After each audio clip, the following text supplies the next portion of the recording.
September the 23rd, 1872, a Monday morning at Balmoral Castle, Aberdeenshire. The birch trees along the Dee were beginning to turn. The red boxes from London sat waiting in their usual place. Queen Victoria was 53 years old, dressed in the black she had worn every day for 11 years, and she was reading a telegram from Germany.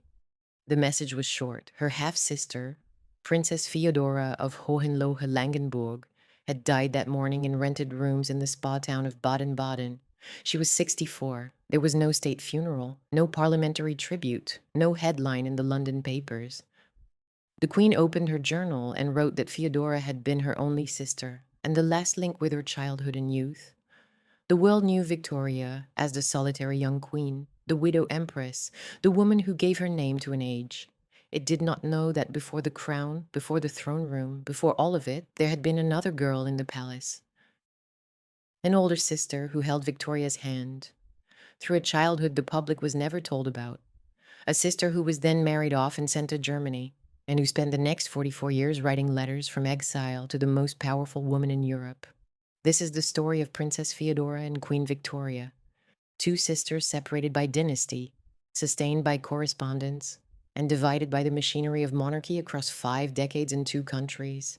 It is the story of the woman who was written out of Britain's most famous origin myth and at what it cost both of them. But to understand how Victoria ended up writing those words, how the most publicly visible sovereign in the world came to define herself by the loss of a woman most of her subjects had never heard of, you have to go back, not to the coronation, not to the throne room. You have to go back to a succession crisis, a baby race, a borrowed palace, and a household in which 2 girls held each other's hands against a world that had already decided only one of them mattered. This is the story of a dynasty that manufactured solitude and called it majesty. It is the story of 2 sisters across 5 decades and what the name Victoria cost every person who lived inside it, including the person who carried it. The public image for most of the last 2 centuries has belonged to one woman, Victoria, the girl queen, the widow empress, the small, fierce figure in black who gave her name to an age and became, in the popular telling, a symbol so total that she seemed to have arrived fully formed. Motherless in spirit, fatherless in fact, alone in her dressing gown at Kensington Palace on the morning the Archbishop of Canterbury knelt before her to say the king was dead. That image is not false, but it is incomplete, and the part that is missing changes everything about how the story begins. Because Victoria did not begin alone. She began with a sister. The sister's name was Feodora, Princess Anna Feodora Augusta Charlotte Wilhelmina of Leiningen. Born on the 7th of December, 1807, at Amorbach in Bavaria, 12 years before Victoria drew breath in a borrowed room at Kensington Palace. Feodora was not a half measure or a footnote or a secondary character waiting to be written out. She was there first. She was the elder daughter of a woman who would become the Duchess of Kent, and she was present at the very creation of the Victorian dynasty, not as a spectator, but as a child already living inside the household that Britain's constitutional emergency was about to reshape. To understand that household, you have to understand the catastrophe that built it. In November 1817, Princess Charlotte of Wales died in childbirth, and with her died the expected line of succession. Charlotte had been the only legitimate grandchild of George III.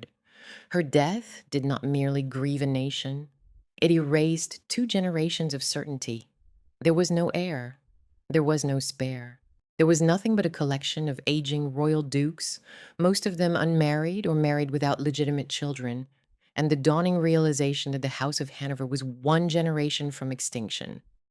What followed was not dignified. It was desperate. The surviving sons of George III scrambled to find wives and produce legitimate heirs. It was a baby race, and the urgency was constitutional, not sentimental. The Duke of Clarence married Adelaide of Saxe-Meiningen. The Duke of Cambridge married Augusta of Hesse-Kassel. And the Duke of Kent, Prince Edward, 4th son of the king, 50 years old, heavily in debt, and until that point contentedly living with his mistress of 27 years, Madame de Saint-Laurent, married a widow. Her name was Victoire. She was the Dowager Princess of Leiningen, born a princess of Saxe-Coburg-Saalfeld, and she came to the marriage not as a blank page, but as a woman who had already buried one husband and was raising two children. Her first husband, Emisch Karl, Prince of Leiningen, had died in 1814. Victoire had governed the Leiningen Principality as regent for her young son Karl, competently, by most accounts, and with the support of her brother Leopold, the man who would later become king of the Belgians and whose dynastic instincts would shape European politics for decades. She was 31 years old when she married the Duke of Kent in 1818. She brought experience, a German network of dynastic connections that ran deep through the Protestant princely houses, and two children who would cross the channel with her, Karl, who was 14, and Feodora, who was 10. There is something about that detail worth sitting with. Feodora was 10 years old when her mother's second marriage transformed her world. She had already lost one father. Now she gained another. A British royal duke with enormous debts, enormous ambitions, and an enormous need to produce a legitimate heir before his brothers did. The child who had been a Leiningen princess in a small Bavarian court was suddenly living in a palace in London, surrounded by a language she was still learning, inside a household whose entire purpose had been redefined by a dead woman she had never met. Charlotte's death had rewritten the rules, and Feodora, at 10, was too young to read them, but old enough to feel the change in pressure. Victoria was born at Kensington Palace on the 24th of May, 1819. The Duke of Kent made certain the birth happened on British soil because the baby race demanded it. A child born abroad might face legal challenges to the succession. A child born at Kensington, witnessed by officials, was constitutionally unanswerable. Victoria arrived and the household had its prize. 8 months later, the Duke of Kent was dead. He caught a chill at Sidmouth in Devon in January 1820 and died on the 23rd, 6 days before the death of his father, George III. In the space of a week, the baby girl became fifth in line to the throne, and her mother became a widow for the second time. Stranded in a country she had adopted for dynastic reasons, raising 3 children on an income that was never generous and would always be publicly scrutinized. Feodora, now 12 years old, had just lost the second father of her life. She would later recall the Duke of Kent with real affection, a warmth that suggests he had offered something genuine in the brief time he had been present, something the household would never quite replace. The financial mechanics of this story matter, even though they do not look like a classic country house fortune. The Duchess of Kent's income was structured through parliamentary annuity, money voted by the Commons, subject to debate, contingent on the political mood of the day. By the time the question was revisited in the Commons in December 1837, her allowance was understood to be £22,000 a year, with ministers proposing to raise it to £30,000. Those figures were not poverty, but they were not the effortless abundance of a sovereign household either. They were public money, administered under public scrutiny, and they meant that the Kent household was always exposed, politically, financially, and emotionally, to the constitutional value of one child. Victoria was not simply a daughter. She was the investment. And everyone around her, from the Duchess to Conroy to the parliamentary officials who voted her mother's income, understood the terms of that investment with a clarity that the child herself could not yet grasp. And that is the first pattern the whole story rests on. Female dependency, mediated by men of business and dynastic necessity. Victoire lost one husband, remarried for Dynasty, lost a second, and then found herself reliant on a household manager whose influence would darken every room in Kensington Palace for the next 17 years. His name was Sir John Conroy. He had been equerry to the Duke of Kent, and after the Duke's death, he remained in the Duchess's service, becoming what the archives describe as her principal man of business. Conroy was not a melodramatic villain. He was something more corrosive, a bureaucrat with ambitions, a manager who understood that the Duchess's dependence was his power, and a man who turned domestic control into a system. Under Conroy's influence, the Duchess adopted what became known as the Kensington System, a regime of supervision, isolation, and managed access designed to keep Victoria dependent on her mother and, by extension, on Conroy himself. Victoria was never to be left alone. She shared a bedroom with the Duchess. Her visitors were controlled. Her movements were monitored. She could not walk downstairs without holding someone's hand, even when she was old enough to do so perfectly well on her own. The stated purpose was protection. The heiress was fragile. The world was dangerous. The household could not risk an accident or an unvetted influence. The lived experience was confinement, and the children who lived inside it understood the difference between the stated purpose and the reality long before any adult admitted it. And Feodora was inside it. She was 13 when the Duke of Kent died. She spent the next 8 years growing up in that household, watched, managed, stifled. She was not the constitutional prize and therefore not the object of Conroy's most intense attention. But she breathed the same air, endured the same surveillance, and absorbed the same lesson. That in this family, proximity to the future queen meant proximity to control. This is where the outline must insist on something the public myth later obscured. Feodora and Victoria were not strangers orbiting in the same palace, they were sisters. The age gap was nearly 12 years, which meant Feodora was old enough to be both companion and protector, old enough to carry a child's confidences, old enough to notice when the adults in the room were performing rather than feeling. Victoria's earliest childhood memories included Feodora holding her hand during walks in Kensington Gardens, the Duchess of Kent on one side, Feodora on the other, the public tableau of a respectable maternal household, and behind it the private reality of a world in which nobody was free. Those walks would become one of the most important images in the whole story. Two sisters, one mother, the gardens around them, and the invisible architecture of control that governed every step they took. Feodora would later write about those years. Not in the moment, she was too young and too powerless for that. But in retrospect, in letters to Victoria that survived because Victoria kept everything, Feodora described her time at Kensington as a kind of imprisonment. She remembered the oppression, the absence of ordinary girlhood pleasures, and the particular misery of watching her mother's anxiety harden under Conroy's influence into something that felt less like love and more like regime. That word, imprisonment, is Feodora's, and it carries a weight that no secondary historical summary can replicate. This was not a woman exaggerating for sympathy decades later.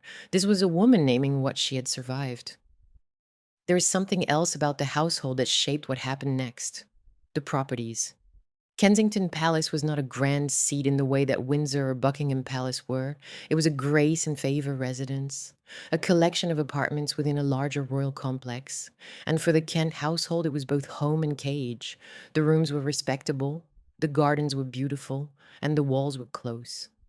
Everything that mattered in the first act of this story, the love between the sisters, the suffocation under Conroy, the Duchess's anxious dependence, the slow construction of Victoria's future, happened within the corridors of a palace that was never entirely theirs. Feodora's eventual escape led to a different kind of house entirely. Schloss Langenburg stands on a rocky spur above the river Jagst in Baden-Württemberg, an old German castle whose history stretches back to the 13th century and whose walls carry the weight of a lineage far longer than the one Victoria's family could claim. It was the ancestral seat of the princes of Hohenlohe-Langenburg, a family of long lineage and diminished sovereignty. In 1806, the Hohenlohe principalities had been absorbed under Württemberg rule through mediatization, the process by which smaller German states lost their independence to larger ones during the Napoleonic reorganization of Europe. The castle remained. The title remained. The social standing within the German system of precedence remained formidable. Mediatized princes still outranked ordinary nobility. But the income and the political power did not survive the reorganization. What Feodora would gain in marriage was rank, respectability, a functioning German political household, and a library that had been built around 1820. What she would not gain was sovereignty, glamour, or the emotional rescue that a more romantic version of this story might have promised. If this story has you as captivated as I think it has, do subscribe. What happened next to this family is something the public never knew, and we're only just beginning. And then there was Baden-Baden, the spa town in the Black Forest, where Feodora would spend her widowhood, and where she would die in 1872. That geography matters, Kensington, where the damage begins, Langenburg, where the exile hardens into a life. Baden-Baden, where the life ends. 3 houses across 2 countries, and between them the letters that kept 2 sisters connected when everything else pulled them apart. The code of this family was never written down because it did not need to be. Obedience, proximity to the crown, emotional discretion, usefulness to dynasty. Those were the expectations that governed every person inside the Kent household, and the particular tragedy of Feodora's position was that she fulfilled the first 3 perfectly and failed the 4th by an accident of birth. She was essential to Victoria's childhood. She was not essential to Victoria's constitutional image. She belonged to the private story, and the Victorian age would have no use for private stories about its queen. Now the people. Because before the departures, the marriages, the decades of correspondence, and the final silence, there were individuals. And each one of them carried desires and vulnerabilities that the dynasty would eventually grind against. You have to know them as people before the story can do what it does to them. Feodora herself was the emotional center. Born at Amerbach on the 7th of December 1807, the daughter of Emich Karl, Prince of Leiningen, and his wife Victoire. Raised partly in Bavaria and partly in London, bilingual by necessity, observant by temperament, and shaped by loss before she was old enough to understand what loss meant. She lost her father at 6. She gained a stepfather at 10, a man she would later recall with warmth, the Duke of Kent, who seems to have treated her with genuine paternal affection during the brief period he was alive. And then she lost him too, before she turned 13. By the time she was a young woman at Kensington Palace, Feodora had already absorbed the central lesson of her world, that households could collapse, that the adults who governed them could not always be relied upon, and that love did not protect you from being rearranged by forces larger than yourself. Her intelligence showed in her letters, not the formal intelligence of a woman trained to impress at court, but the practical, observational sharpness of someone who had spent her formative years watching power operate at close quarters. She noticed things. She noticed Conroy before Victoria was old enough to name what Conroy was. She grasped the domestic politics of her mother's dependents, the way anxiety filtered through a man with ambitions could turn a home into something closer to an administrative project. She understood, in a way that only someone living inside a controlled environment can, that the love her mother offered came wrapped in conditions that had nothing to do with mothering and everything to do with the constitutional value of the younger daughter sleeping in the next bed. And Feodora wanted out. That wanting is the engine of the first act. She did not dream of a throne or a great romantic passion or even a particular life. She dreamed of a door. Marriage was the door. It was the only exit available to a young woman of her rank and aura, and she reached for it not with the starry-eyed hope of a girl in love, but with the focused determination of someone escaping a room that had grown too small. Years later, she would write to Victoria about those Kensington years in terms that left no room for nostalgia. She called it a dismal existence. She described the oppression, the absence of ordinary pleasures, the particular loneliness of a young woman whose childhood had been requisitioned for someone else's future. Those are not the words of a woman looking back with gentle regret. Those are the words of a woman who remembered captivity. Victoria was 12 years younger and 12 years less prepared. Born on the 24th of May, 1819, into the role of dynastic investment raised under the Kensington System's suffocating grip, she was the child for whom the entire household existed and simultaneously the child who had the least freedom within it. Her early childhood was a paradox of value and imprisonment. She was the most constitutionally important child in Britain, and she could not choose when to go outdoors. She slept in her mother's room. She was accompanied on the stairs. She was observed during lessons, meals, and recreation. Every visitor was vetted. Every friendship was managed. What Victoria wanted from the earliest age anyone could observe it was independence, the most dangerous word in a household designed to prevent it. She wanted to sleep in her own room. She wanted to choose her own companions. She wanted to be left alone. That those desires sound modest tells you everything about how tightly the system held her. But before she gained the power to claim any of that, before the morning in June 1837, When she received the crown in her dressing gown at Kensington and almost immediately began dismantling Conroy's architecture, Feodora had held her hand. That is the relationship the whole story is built around. It was not decorative or sentimental, it was survival. Feodora understood the household from within, and Victoria trusted her because of it. In a world of managed access and adult agendas, the elder sister was the one presence that felt genuinely safe, genuinely hers. When Feodora left, Victoria did not simply lose a companion. She lost the only person inside Kensington Palace who belonged entirely to her. That loss would echo for 50 years. Their mother, Victoire, Duchess of Kent, is not best understood as a villain, though it would be easy to write her as one, and later dramatizations would sometimes do exactly that. She was a woman who had been widowed twice by the age of 34, transplanted across national borders for dynastic convenience, financially dependent on parliamentary goodwill, and raising a child whose constitutional value attracted the attention of people far more politically ruthless than she was. Her anxiety was real. Her love for her daughters was real. And the fact that her anxieties, filtered through Conroy's management, produced a domestic regime that felt like imprisonment to both her daughters, that is not villainy. That is the particular tragedy of a mother who believed she was protecting what she was actually damaging.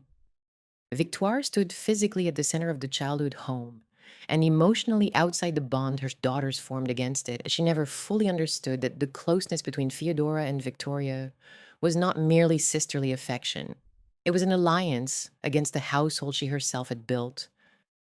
That failure of perception would cost her dearly. When Victoria became queen, the first thing the new sovereign did was put distance between herself and her mother. The estrangement lasted years. Victoire had spent 17 years holding her daughter close and had produced a young woman whose deepest reflex was to pull away. Conroy requires his own accounting.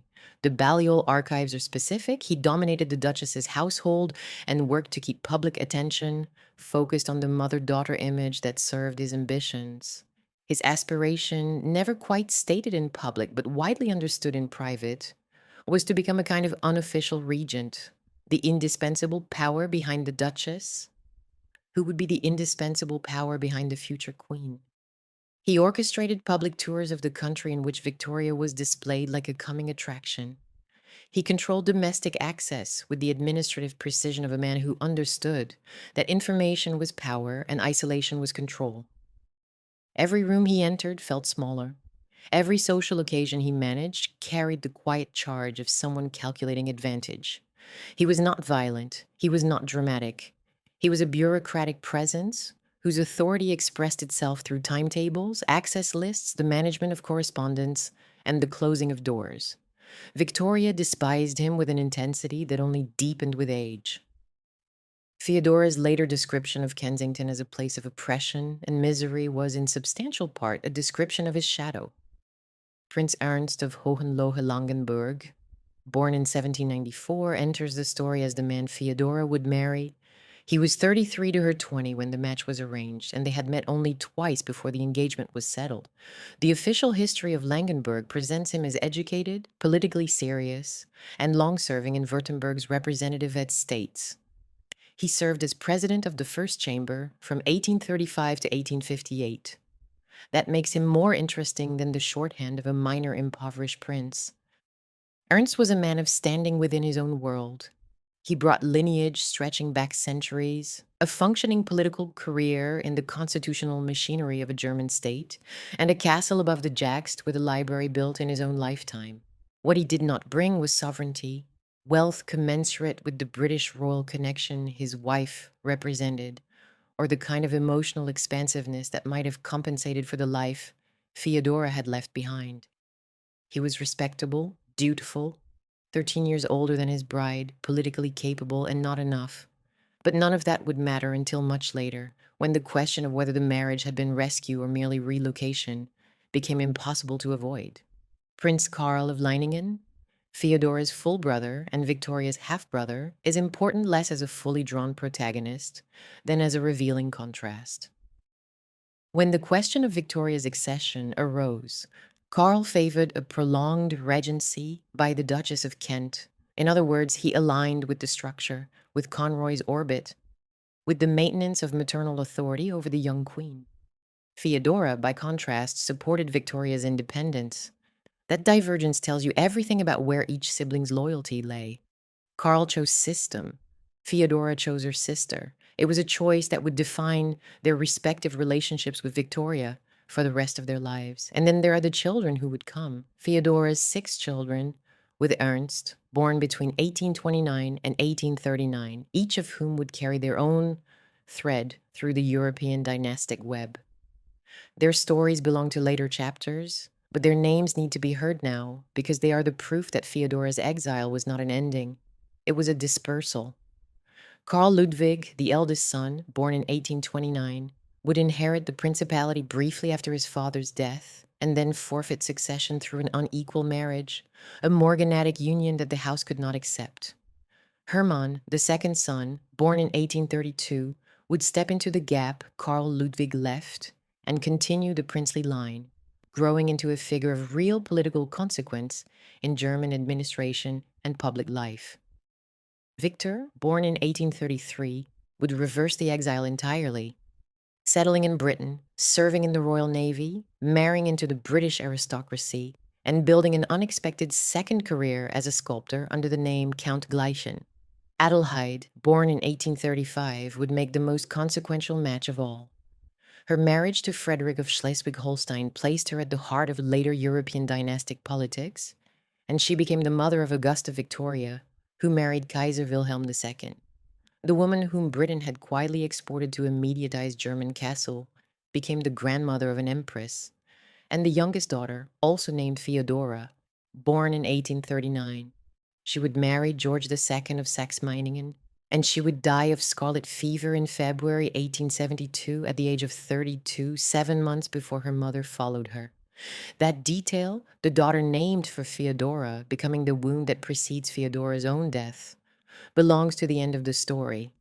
But it needs to be planted now because the audience should carry a faint unease about that name from this moment forward.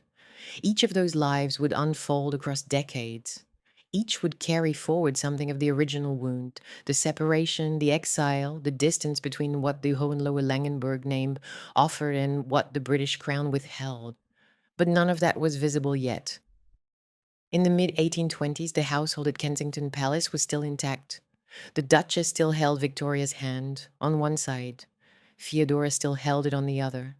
The public saw a respectable family walking in the palace gardens. The children inside it saw something different. They saw a household organized around a single principle. Victoria must be kept close, kept watched, kept available for the constitutional purpose she embodied. Everything else, Feodora's unhappiness, Karl's ambitions, the Duchess's private fear, was secondary. The household was taking shape around 2 incompatible truths.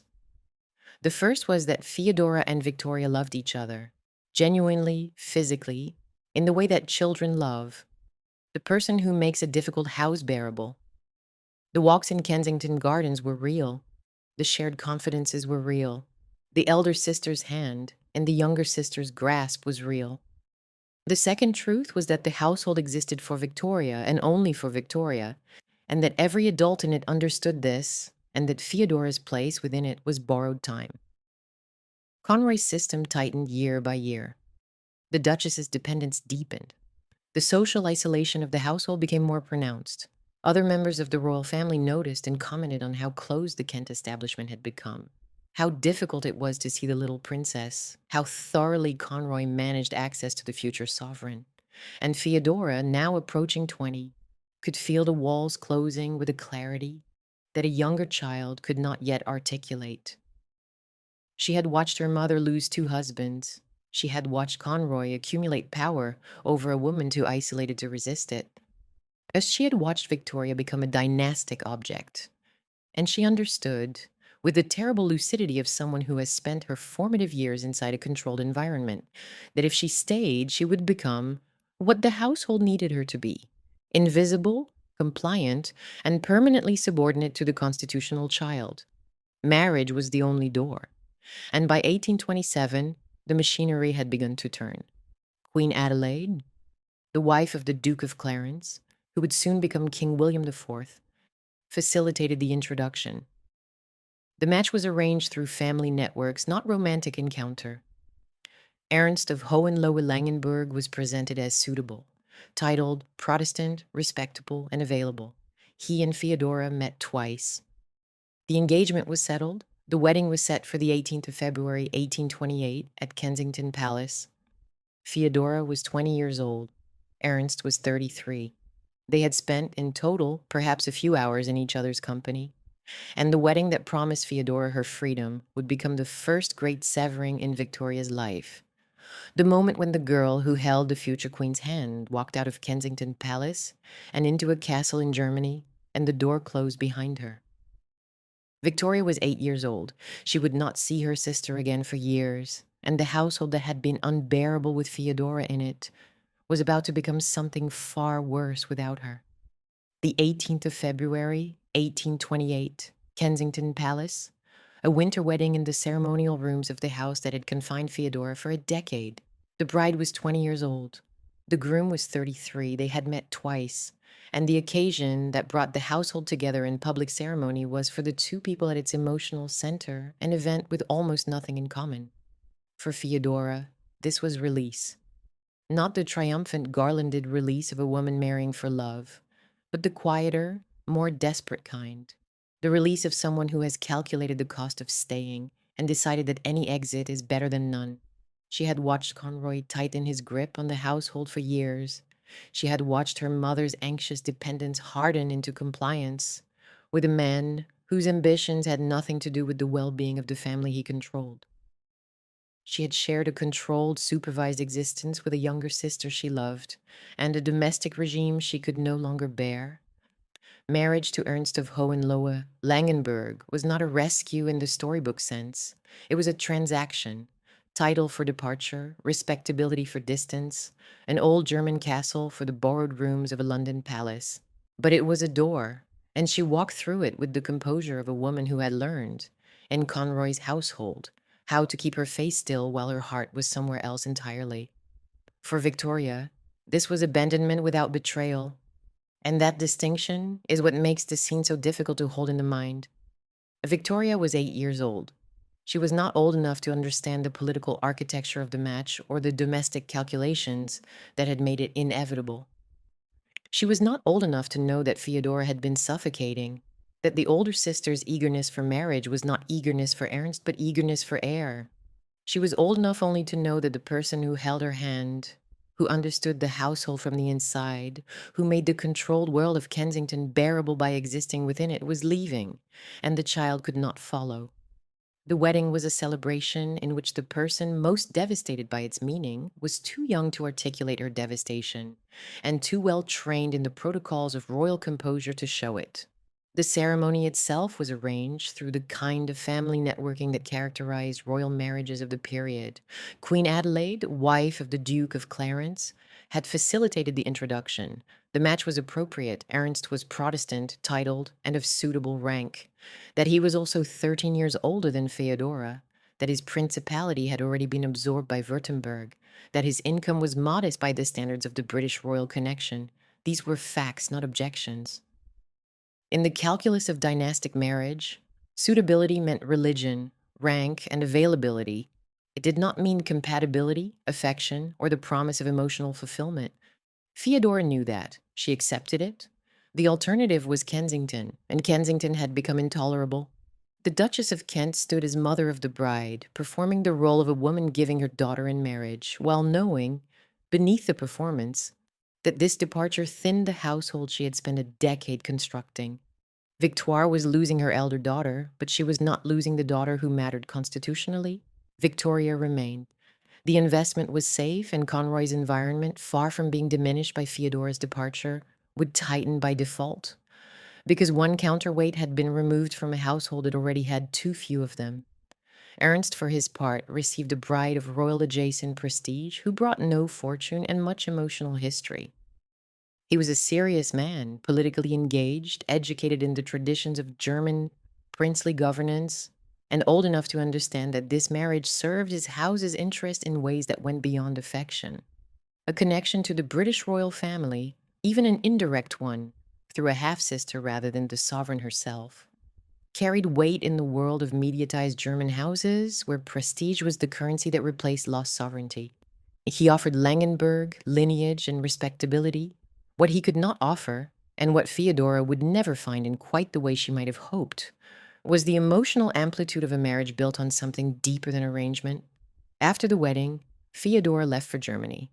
The journey itself was a crossing in every sense: the channel, the distance between English and German life, the passage from one kind of dependence to another. She arrived at Schloss Langenburg as the wife of a mediatized prince, mistress of an ancient castle on a spur above the Jagst Valley, and found herself in a world that was respectable, orderly, politically serious, and profoundly different from anything she had known. The castle was not a ruin or a picturesque remnant. It was a functioning household with lineage reaching back centuries, a library built within living memory, formal rooms for receiving visitors, and the domestic infrastructure of a German princely house: chapel, nursery, kitchen, servants, the rituals of Protestant family life in a small but self-conscious court. The stone walls held the cold in winter. The views from the castle's position above the river were beautiful in the way that German landscape painting of the period made beautiful: rolling, forested, orderly, old. Ernst was educated and politically engaged, already building the career in Württemberg's representative estates that would eventually see him installed as president of the First Chamber in 1835, a position he would hold for over 20 years. He was a man of substance in his own world. But his world was not the world Feodora had come from, and it was emphatically not the world Victoria was moving toward. That asymmetry is the quiet engine of everything that follows, and it began the moment Feodora unpacked her belongings in a castle that belonged to her husband's family, not to her, and began the work of becoming someone new. The first years of Feodora's married life had a rhythm that any wife of a German princely house in the 1830s would have recognized. Children came in rapid succession. Karl Ludwig in 1829, their first son, the heir to the principality. Elise in 1830, a daughter who would die young at 19, adding another note of fragility to a family that already carried too many. Hermann in 1832, the second son who would eventually step into the role his elder brother forfeited. Victor in 1833, the child who would one day reverse the entire pattern of exile. Adelheid in 1835, whose marriage would place her at the center of later European dynastic politics, and the youngest daughter, also named Feodora, in 1839. 6 children in a decade.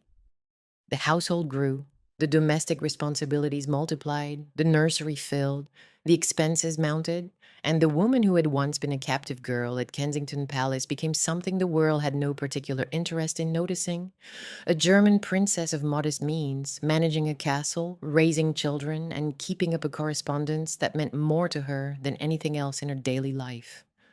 Because the letters are the spine of this story. Without them, Feodora would be a footnote, the half-sister who married and moved away, one more minor, European princess absorbed into the vast network of German princedoms that dotted the map between the Rhine and the Oder. With them, she is something else entirely: the private witness, the emotional anchor, the person to whom Victoria could write as a sister rather than as a queen. The two women wrote to each other regularly across decades. They shared advice about books and children. They compared notes on the small domestic catastrophes of motherhood: a child's illness, a governess who was not working out, the particular anxieties of raising boys versus girls. Feodora sent observations about German politics, about the mood in Stuttgart, about the social world of the Württemberg court. Victoria shared her happiness with Albert, her frustrations with ministers, her growing confidence in the role the history had placed upon her. The tenderness was genuine. That matters more than any political analysis, because the tragedy only works if the audience believes in the love before it feels the losses. When Victoria's youngest daughter was born, she and Albert gave the child the name Beatrice Mary, Victoria Feodor. The inclusion of Feodora's name was not ceremonial politeness. It was a declaration of emotional truth embedded in a christening record. When Feodora worried about her children's behavior, Victoria reassured her from the experience of a woman raising a growing brood of her own. When either sister faced a difficulty that could not be shared with anyone else, a private anxiety, a domestic tension, a moment of vulnerability that a queen or a princess could not afford to show in public, the letters carried it. There is something about the texture of that correspondence worth sitting with, because it reveals what the public image of Victoria so thoroughly concealed. The queen whom the world saw was increasingly singular. The young sovereign, the wife of Albert, the mother of a growing family, the constitutional figurehead of an expanding empire. That image was not false, but it was incomplete, and the incompleteness was structural. The more Victoria became the public Victoria, the less room there was in the official story for the private bonds that sustained her. Feodora existed in the gap between the two versions. She was the sister the public rarely thought about, the woman whose letters carried the intimacy that Victoria's public role could not accommodate, the only person alive who could say to the Queen of England, "I remember what it was like before you were queen. I remember Kensington. I remember the walks. I remember holding your hand. Nobody else could say that. Nobody else had been there. And the happiness was real. That matters. The documentary earns its tragedy only if the audience first believes in the tenderness." Victoria trusted Feodora in a way she trusted almost no one outside her marriage, to Albert. The correspondence was not a duty or a formality. It was a lifeline. When Victoria worried about her children's mischief, Feodora reassured her from the authority of a woman raising 6 of her own. When political tensions in Germany unsettled the Langenberg household, Victoria offered the concern of a sister who happened also to be a sovereign. The letters moved between the personal and the political with an ease that reflected the reality of their lives. They were private women and public figures simultaneously, and the correspondence was the one space in which those identities did not have to compete. But the cracks were there, even in the good years, and they were visible to anyone willing to look. They did not announce themselves with drama.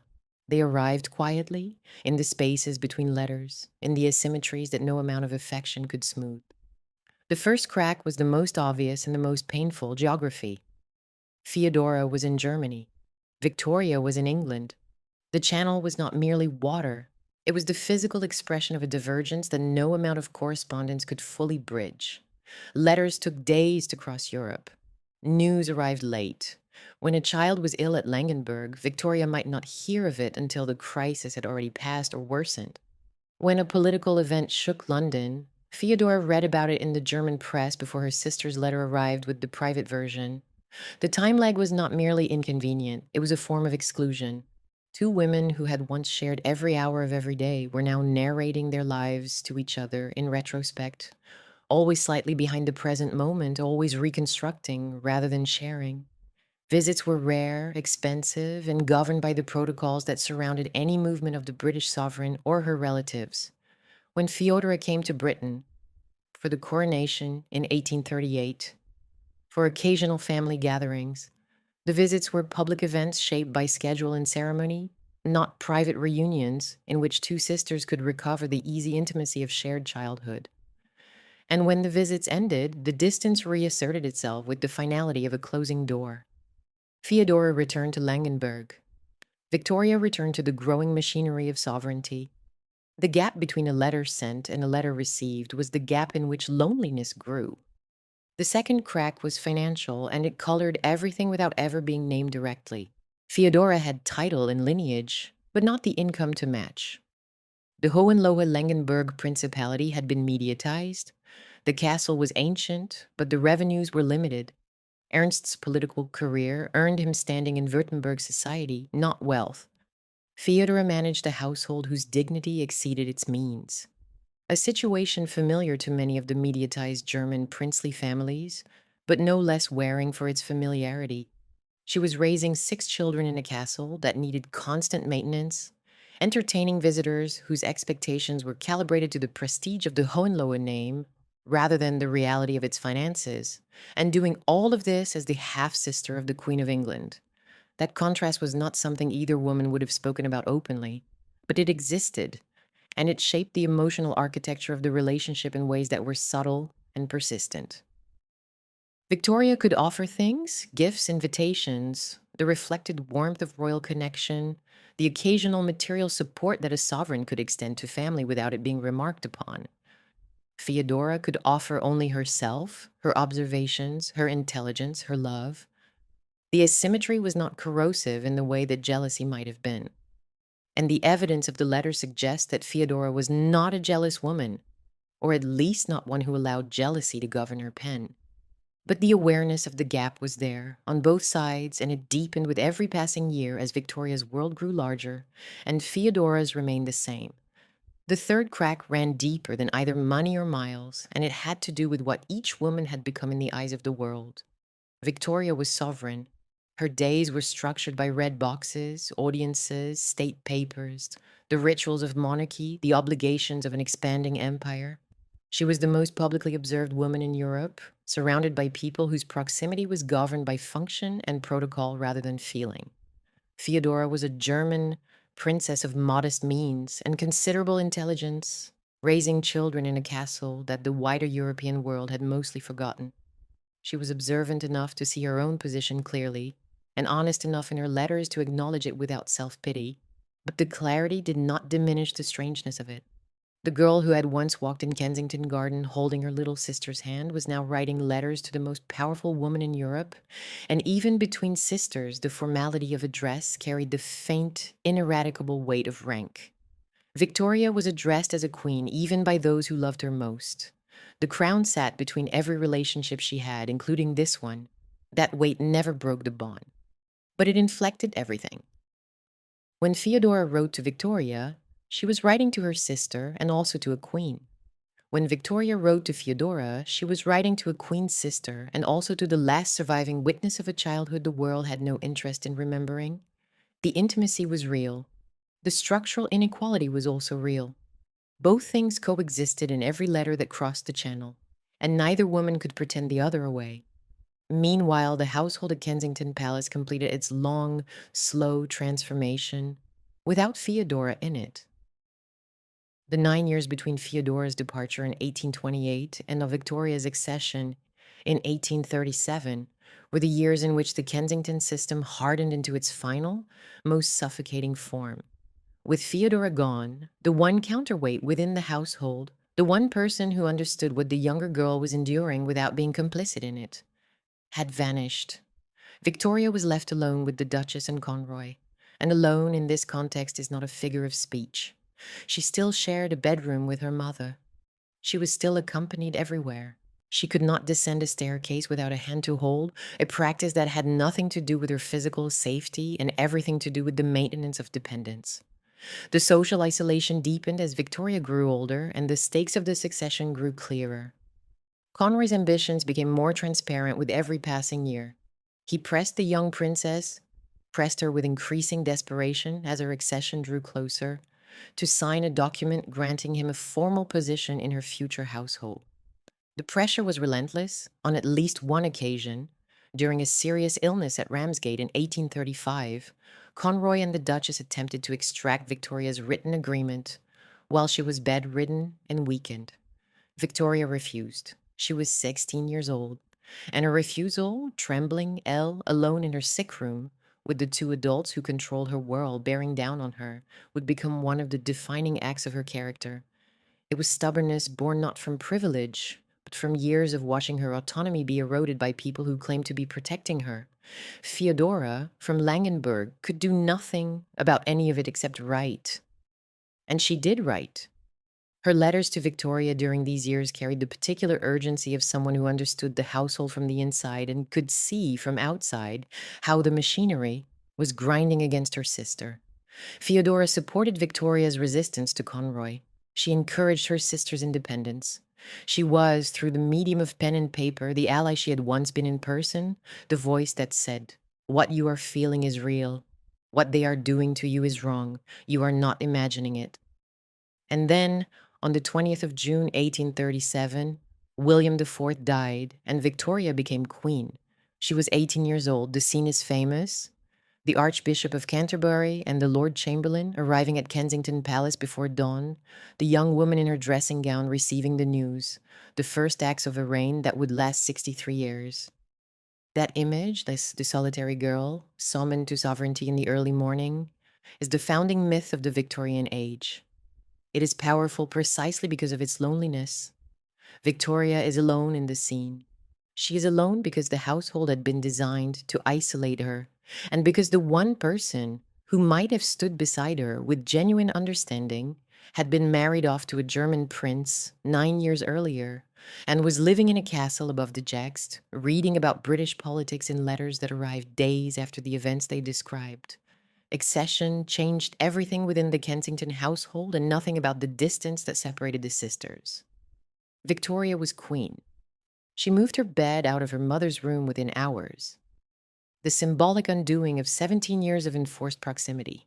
She began dismantling Conroy's access to her household with the methodical determination of someone who had been planning this moment for years, holding it in her mind through every supervised walk and every managed conversation, waiting for the day when the power would shift. The Duchess of Kent was not banished. Victoria was not cruel in that way. But she was displaced, moved to apartments at the edge of the new court, separated from the center of power she had spent 17 years building around herself. Conroy was effectively removed from influence. The system he had constructed collapsed in a matter of weeks, and the young queen, 18 years old, stepped into a public role that would consume the rest of her life and define an era. Feodora watched all of this from Langenberg. She supported Victoria's independence. That much is documented in the letters and consistent with everything else known about her character. Unlike their brother Karl of Leiningen, who had favored a prolonged regency by the Duchess and thereby aligned himself with the Conroy orbit, Feodora understood that Victoria's freedom was the necessary consequence of everything they had both endured at Kensington. She did not begrudge her sister the crown. She did not envy the visibility. What she may have felt, though no letter survives to confirm it in so many words, was the particular loneliness of watching the person you love most step into a world that has no room for you. The world was watching Victoria. Nobody was watching Feodora. The coronation on the 28th of June, 1838, brought Feodora back to Britain for a visit. She crossed the Channel again, the same crossing she had made in the other direction, 10 years earlier as a bride leaving Kensington, and arrived in a London that was preparing to crown a sister she had last seen as a child under Conroy's thumb. The young queen was now 19, radiant with the confidence that sudden freedom confers, and the city around her was electric with the pageantry of the occasion. Feodora was there. She was present at the great threshold moment. She watched her younger sister crowned in Westminster Abbey, the girl she had held hands with in Kensington Garden now wearing the robes of state and receiving the homage of the realm. It must have been extraordinary. It must also have been clarifying, because the coronation made visible what the letters had only implied, that Victoria's world and Feodora's world had become incommensurable. One sister was sovereign of the most powerful empire on earth, the center of a ceremony that every newspaper in Europe reported and every court in Christendom acknowledged. The other was a visitor, a guest, a face in the congregation, the wife of a mediatized German prince, whose annual revenues would not have covered a week's expenses at Windsor. The love between them was unchanged. The scale of their lives was not. And standing in the abbey, watching Victoria receive the crown, Feodora must have understood with a finality that no letter could have conveyed that the girl she had protected in childhood had become someone the world would define without reference to her. Feodora returned again for other visits. She was present in London in 1839 and 1840, around the time of Victoria's marriage to Albert. She met Albert, the German prince, who would become the great love of Victoria's life, and the two households exchanged the courtesies and confidences that family connection required. Feodora approved of the match. She saw what Victoria saw, a man of intelligence, earnestness, and genuine devotion. Albert was, in many ways, everything that Ernst was not. Passionate, idealistic, emotionally present in a way that made Victoria's marriage feel like a partnership rather than an arrangement. Whether Feodora registered that contrast consciously, whether she held her own marriage up against her sister's and found it wanting, is something the letters do not quite reveal. But the comparison was there, structurally, for anyone who cared to make it. Victoria had married for love. Feodora had married for escape. After the coronation and the early visits, Feodora returned to Germany, and the pattern that would govern the rest of their relationship settled into place. The visits would continue, occasional, structured by protocol, brief. But the pattern was set. Feodora existed at the margins of Victoria's public story. She appeared in letters, in family gatherings, in the private archive that Victoria would maintain with obsessive devotion throughout her life. She did not appear in the image. The Victorian age was being constructed around the figure of a solitary young queen, and there was no narrative use for a half-sister in Langenburg. That erasure was not deliberate in the way that a political decision is deliberate. Nobody sat in a room and decided that Feodora should be forgotten, but the machinery of public monarchy produces its own amnesia. The image requires simplicity. A queen must be singular, a founding myth must be clean. And the reality, and that Victoria had been shaped by a sister, that the sister had been pushed out of the frame by the very forces that put Victoria inside it, that the two women continued to sustain each other through letters, while the public world pretended one of them did not exist. That reality was too complicated for the image the age was building. By 1840, the shape of both lives was fixed, or appeared to be. Victoria had married Prince Albert of Saxe-Coburg and Gotha in February of that year, a love match, a genuine partnership, and the beginning of a domestic arrangement that would become the defining model of Victorian family life.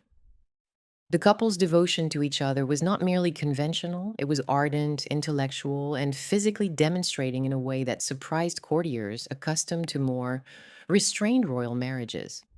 Albert brought to Victoria's life the kind of emotional partnership that Feodora's arranged marriage could not replicate. A meeting of minds, a shared project, a mutual dependence that was chosen rather than imposed. 9 children would follow in rapid succession, and the royal household at Buckingham Palace in Windsor would become, in the public imagination, the template for respectable British domesticity.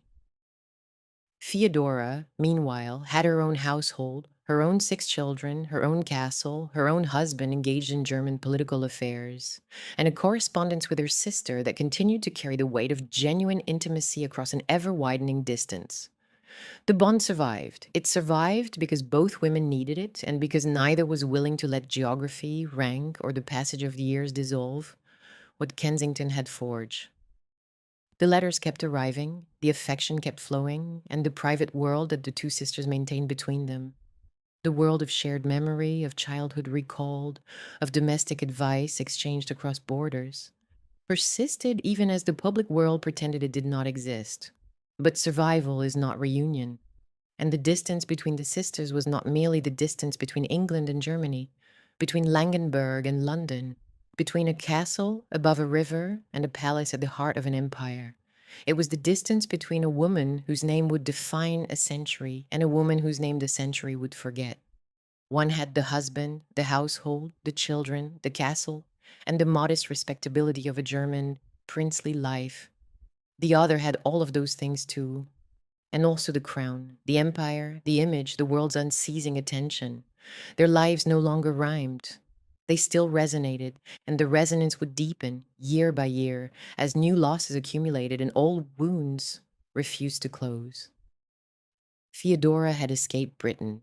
She had not escaped obscurity. Victoria had gained Britain. She had not gained privacy. One sister lived in a house above a German river, writing letters that took days to arrive, managing a household that history was already forgetting. The other lived inside an image that grew larger with every passing year, surrounded by people and yet increasingly defined by the absences beneath the surface. The absences that only one other person in the world truly understood. And in the 1840s, as the correspondence continued and the children grew and the world turned its attention to the magnificent young queen and her devoted prince, something else was building, something that neither sister could see yet, something that would take 2 decades to gather full force and would arrive not as scandal or spectacle, but as the quiet compound machinery of grief. The divergence was not finished. It had barely begun. And the next fracture, when it came, would not separate the sisters by geography. It would separate them by the most fundamental asymmetry of all, the ability to choose. The 1840s were, by any outward measure, the years in which both sisters prospered. Victoria's marriage to Albert transformed the British court. The royal household at Buckingham Palace in Windsor became a model of domestic virtue. Earnest, productive, morally serious, filled with children and purpose. Albert threw himself into the role of consort with the disciplined energy of a man who understood that his position required him to be indispensable without ever appearing to seek power. He reorganized the royal estates. He championed industry, science, and the arts. He was, in the estimation of nearly everyone who observed the marriage at close quarters, the stabilizing force that Victoria needed and the intellectual partner she craved. Together, they produced 9 children between 1840 and 1857, a dynastic output that would, over the following decades, connect the British crown to virtually every royal house in Europe. Feodora's 40s were quieter, but not empty. At Langenburg, she presided over a household that was growing in complexity as her children age. Karl Ludwig, the eldest, was moving toward the age at which a mediatized prince's son began to think about his own future. Marriage, career, succession to a title that carried lineage without sovereignty. Hermann was developing the seriousness of purpose that would eventually carry him into German public life. Victor, the third son, was already showing the restlessness that would later take him across the Channel and into a British life that none of his siblings would replicate. Adelheid, the eldest daughter, was growing into the kind of poised, politically aware young woman whose marriage prospects would be evaluated not for romance, but for dynastic utility. Elise, the second child, was fragile. She would die at 19 in 1849, adding a note of grief to the Langenburg household that the wider world barely registered. And the youngest, little Feodora, was still a child, still years away from the marriage that would take her to Saxe-Meiningen and the illness that would kill her. Ernst continued his political career in Württemberg. He served as president of the First Chamber with a consistency that suggested both competence and a particular kind of German princely dutifulness, the sense that public service was not a choice, but an obligation, the natural expression of a family's place in the constitutional order. Feodora managed the castle, the children, the social obligations of a household that entertained visitors from the wider network of German princely families, and the correspondence that remained through all of it the most important thing in her private life. It was during this period that Feodora's letters revealed something beyond sisterly affection, political intelligence. In April 1848, with revolution sweeping across the German states and the old order shaking on its foundations, Feodora wrote to Victoria from Stuttgart. The letter was vivid, specific, and alarming. She described unemployment spreading through the city, unrest in the streets, and what she called lawless vagabondage, a phrase that carried the particular anxiety of a woman whose household sat inside the very structures the revolutionaries wanted to dismantle. The mediatized princes were not the primary targets of 1848, but they were part of the old order, and the old order was under siege. Workers were marching, constitutions were being demanded. The comfortable certainties of the post-Napoleonic settlement, the same settlement that had mediatized the Hohenlohe principalities and structured Feodora's entire adult life, were fracturing under the pressure of economic despair and democratic aspiration. Feodora's letter gave Victoria something that no minister, no ambassador, no official dispatch could provide: an intimate, ground-level account of continental instability written by someone the Queen trusted completely. Victoria received dispatches from ambassadors and foreign secretaries, documents filtered through diplomatic language and political calculation. She received from Feodora something different entirely: the view from a castle window, written by a woman whose loyalty was not professional but personal, whose honesty was not calibrated to political advantage, but rooted in the trust of a shared childhood. The streets of Stuttgart as seen by a princess who lived among the people her sister governed from a distance. The fear of a wife whose husband sat in the chamber, that the revolutionaries might dissolve. The sharp observation of a woman who had always noticed what the people around her were feeling, even, especially, when they did not say it. In a world of managed information, Feodora's letters were unmanaged. That was their value, and Victoria knew it. But 1848 also exposed the fragility of Feodora's position in a way that no amount of correspondence could soften. The revolution did not destroy the Hohenlohe-Langenburg household. Ernst's chamber survived. The castle above the Yacht was not stormed. But the tremor reminded everyone inside the household and everyone watching from London that the old German princely world existed on sufferance. Mediatized houses held their titles and their castles, but they held them within a political system that was changing faster than any of them had anticipated, and the stability that Ernst's quarter-century career represented was not guaranteed to last. Feodora had escaped Kensington's confinement only to find herself inside a different kind of vulnerability. The vulnerability of a woman whose status depended on structures no one could be certain would endure. She had traded one form of dependence for another, and the revolution of 1848 made the terms of the trade briefly terrifyingly visible. The 1850s passed with the deceptive steadiness of a decade in which the real changes were accumulating beneath the surface. Victoria and Albert's public partnership reached its zenith. The Great Exhibition of 1851, Albert's crowning achievement, announced to the world that Britain was the workshop of civilization, and the royal couple's presence at the Crystal Palace confirmed their position as the nation's first family in substance as well as title. Albert was everywhere, reorganizing, improving, modernizing, working with a ferocity that worried those close to him and exhausted those who tried to keep pace. Victoria adored him.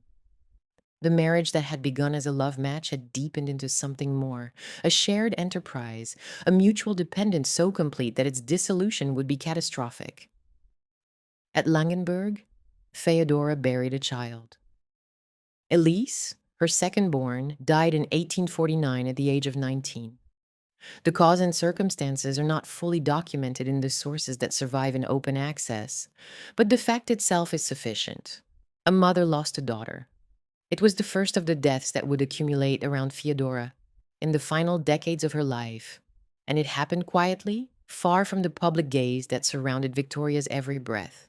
No newspaper in London reported Elise's death. No parliamentary debate acknowledged it. The grief belonged to Feodora and Ernst and the household at Langenburg, and it stayed there, private and unwitnessed by the wider world. In Germany, Feodora's surviving children were growing into adults whose trajectories would carry them in directions she could not have predicted and could not control. Karl Ludwig, the eldest son, was approaching the question that would define his place in the family, whom to marry. For the heir to a mediatized principality, marriage was not a private matter. It was a dynastic decision that required the approval of the house in conformity to the rules of equal birth that governed succession among the German princely families. Karl Ludwig would eventually make a choice that the house could not accept: a morganatic marriage, a union with a woman whose rank did not meet the standard. And in doing so, he would forfeit his place in the succession. That decision lay in the future, but the personality that would make it was already forming. A man who valued personal choice over dynastic obligation, who would sacrifice inheritance for the freedom to love as he wished. The parallel with his mother's story, the escape from constraint, but at a cost the family structure could not absorb, is not accidental. These patterns repeat. They repeat because the families that produce them never quite learn that the rigidity meant to preserve the house is often the pressure that cracks it. Hermann, the second son, was building the career that would eventually place him at the center of German public life. He would become the man who continued the princely line after Karl Ludwig's forfeiture, and his trajectory, administrative, political, public-spirited, reflected the best of what the old German princely houses could produce when their members turned outward toward service rather than inward toward status. He would later serve in positions of real influence in the German Empire, and his descendants would carry the Hohenlohe-Langenburg name into the 20th century and beyond. But all of that was still to come. In the 1850s, he was simply the second son, the spare, the one whose future depended on what his elder brother did or failed to do. Victor was the anomaly. He was the son who did not fit the mold, the child whose restlessness could not be contained within the walls of a German castle or the expectations of a mediatized princely house. He would eventually settle in Britain, enter the Royal Navy, marry Laura Williamina Seymour, a woman of the British aristocracy, not a German princess. and build a career as a sculptor under the name Count Gleichen. His life would become, in miniature, the reversal of his mother's exile. The child of the woman who had been sent away from Britain would return to Britain and make it his home. That symmetry is one of the documentary's quiet satisfactions, but it also carried a particular weight for Feodora, who would watch one of her sons choose the country she had been forced to leave and build in England a life she had never been allowed to have. Adelheide's future was still being shaped by the marriage market of the European princely houses.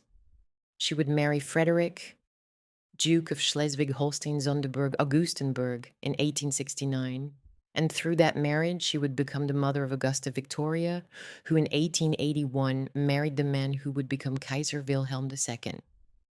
The woman who had grown up in a castle above the Jagst, the daughter of a half-sister of the Queen of England, would become the mother-in-law of a German emperor.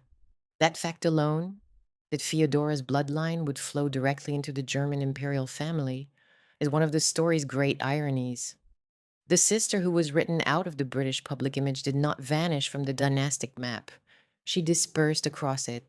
And the youngest daughter, the one who carried her mother's name, little Feodora, grew up at Langenburg, married George II of Saxe-Meiningen, and moved into the world of the smaller German courts. Her life would be short. Her death would be devastating.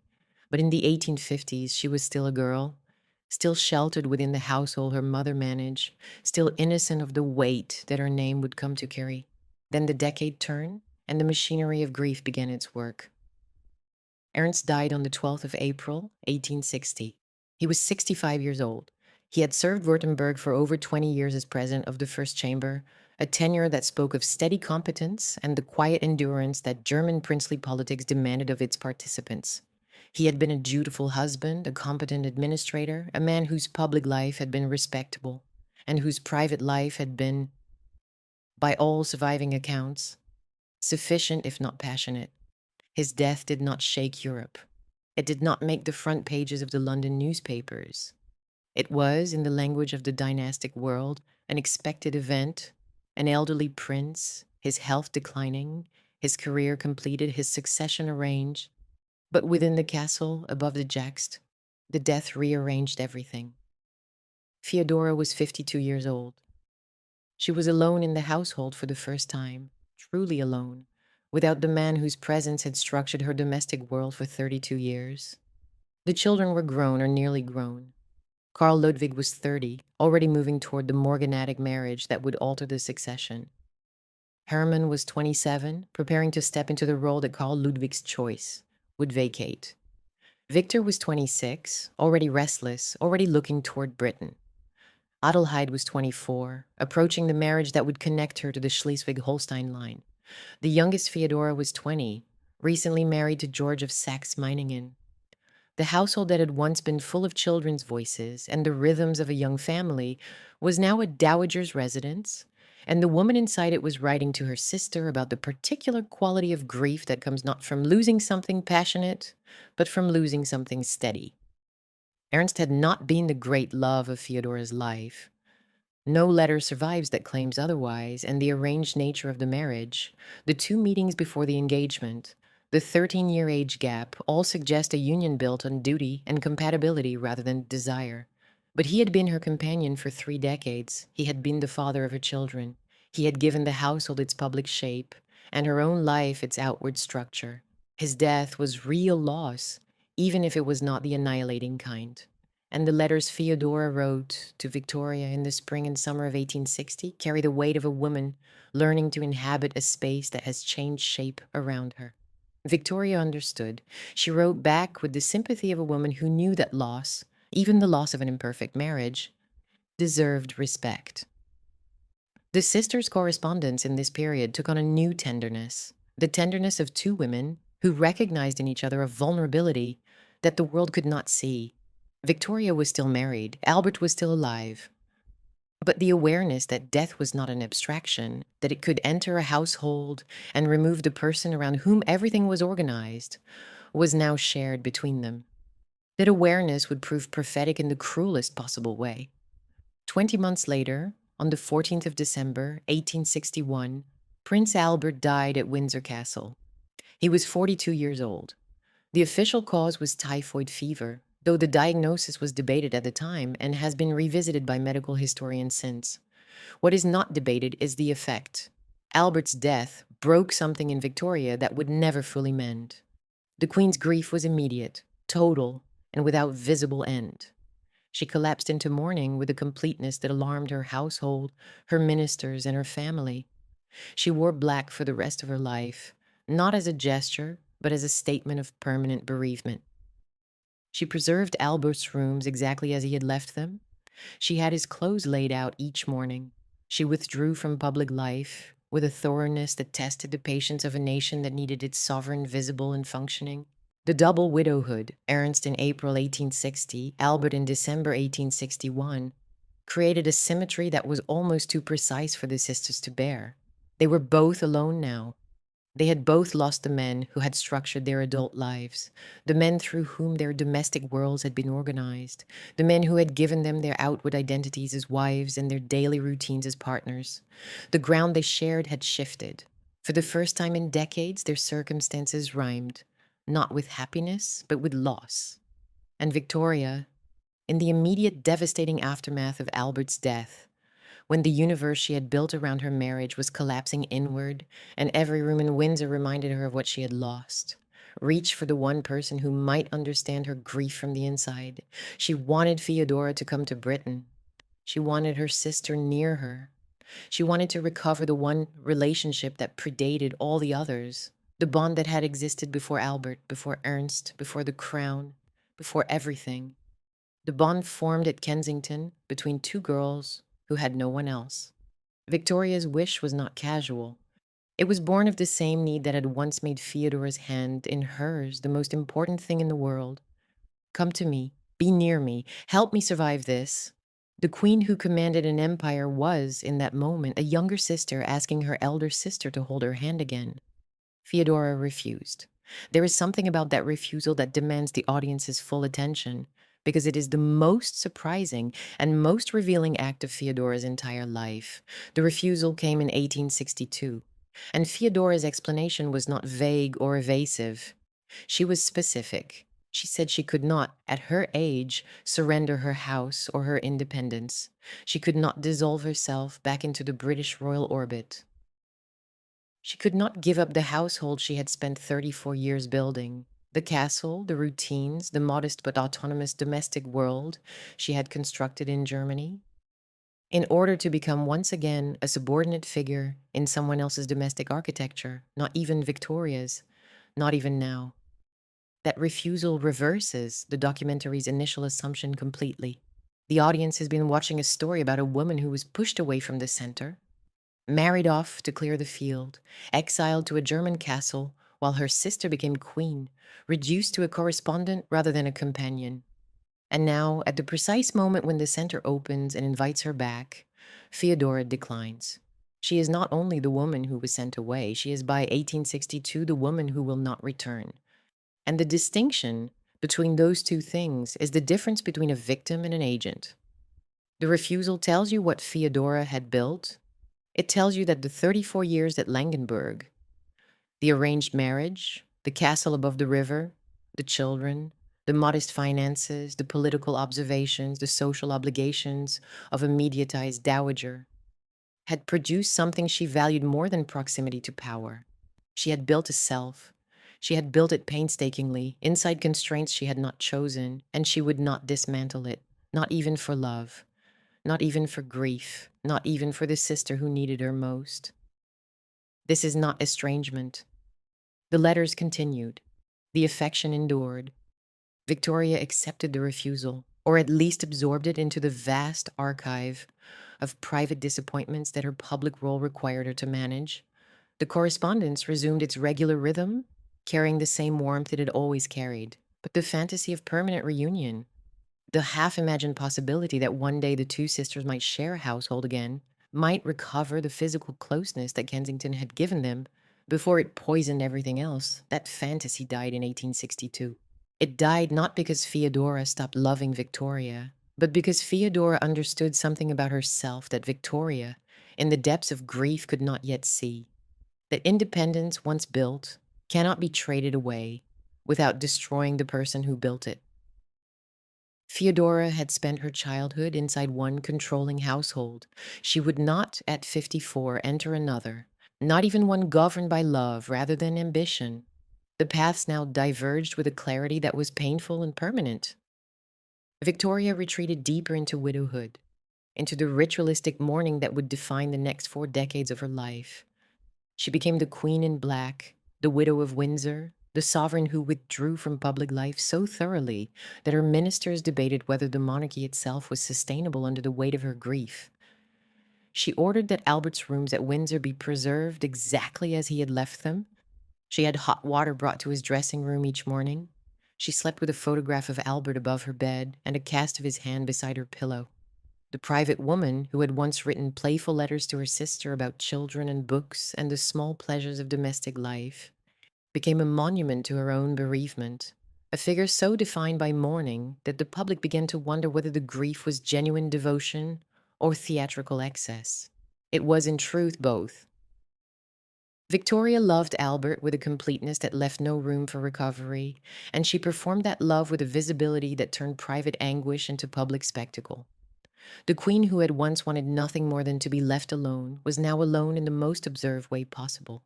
Feodora remained German, maternal, locally rooted. She did not retreat into the grand mourning that defined Victoria's widowhood, partly because her grief for Ernst, though real, was not the annihilating kind, and partly because she did not have the resources, financial or constitutional, to turn bereavement into a decades-long performance. She stayed in the Langenberg region, managing what remained of her household, corresponding with her children as they scattered across Europe, and eventually settling in Baden-Baden, the spa town in the Black Forest, where mediatized dowagers and retired aristocrats gathered to take the waters and leave out their respectable, reduced widowhoods. Baden-Baden was not Langenberg. It was not a castle on a spur above a river. It was rented rooms, mineral springs, the company of other people who had once been more than they were now. But it was hers. It was quiet, and it was independent. Meanwhile, the children moved outward in ways that their mother never could, and the pattern of their dispersal tells the story of the Hohenlohe-Langenberg house in its final active generation. Victor made his crossing to Britain in the years after his father's death, entering the Royal Navy and beginning the transformation from German prince to English gentleman that would have been unthinkable in his grandfather's generation. He did not merely visit Britain, he settled there. He married Laura Williamina Seymour, a woman of the British aristocracy, not a German princess, not a match vetted through the elaborate machinery of equal birth that governed continental dynastic marriages. It was an English marriage, freely chosen, and it anchored him permanently in a country his mother had been forced to leave at 20. Victor built a career as a sculptor, working under the name Count Gleichen, and produced work that was exhibited publicly and taken seriously by the Victorian art world. He was talented, sociable, and comfortable in English society in a way that no other member of the Hohenlohe-Langenberg family had been since Feodora departed Kensington in 1828. His life in Britain was, in a sense, the closing of a circle. The son returning to the country the mother had been removed from, carrying the family name back into the world that had expelled it. Whether Feodora took comfort in that symmetry or felt its irony more keenly is not something the surviving letters resolve. But she watched it happen. She watched her son build in England the life she had never been permitted to have. Karl Ludwig's trajectory was different and more painful for the family. As the eldest son, he inherited the principality after Ernst's death in 1860. But his tenure was brief. He fell in love with a woman whose birth did not meet the standards of equality that the house required for a dynastic marriage. It was a morganatic union, legitimate, but carrying the consequence that his children could not inherit the title or the succession. Karl Ludwig chose love over lineage. He gave up his place. He stepped aside, and Hermann, the second son, assumed the role of head of the house. That choice, personal desire against dynastic obligation, echoes through the whole story. Feodora had once chosen escape over loyalty to the Kensington household. Karl Ludwig chose love over succession to the Langenberg household. The family's code demanded obedience, rank consciousness, and the subordination of individual desire to collective continuity. And in every generation, at least one person broke the code. The breaking always cost something. In Karl Ludwig's case, it cost the principality its firstborn heir. In Feodora's case, it had cost Victoria her sister. The pattern was the same. The house demanded conformity, and the people inside it demanded to be human. Herman stepped into the gap his brother left with the steady competence that characterized everything about his public life. He became the continuing prince of Hohenlohe-Langenburg, the head of the house, the man responsible for maintaining the family's position in the rapidly changing landscape of German politics. Under Bismarck's unification, the old patchwork of German states was being welded into a single empire, and the mediatized princes had to find their place within a structure that had little use for their traditional autonomy, but considerable respect for their lineage. Herman managed that transition. He served in positions of administrative and political responsibility. He married, produced children, and ensured that the Hohenlohe-Langenburg line would persist into the 20th century. He was, in the terms the dynasty valued most, a success. But his success was the success of continuity, not drama, and the documentary must treat him accordingly, as the steady pillar around whom the more vivid stories of his siblings revolved. Adelheide's marriage in 1869 to Frederick, Duke of Schleswig-Holstein-Sonderburg. Augustenburg drew a line from the castle above the Jagst to the very center of later European power.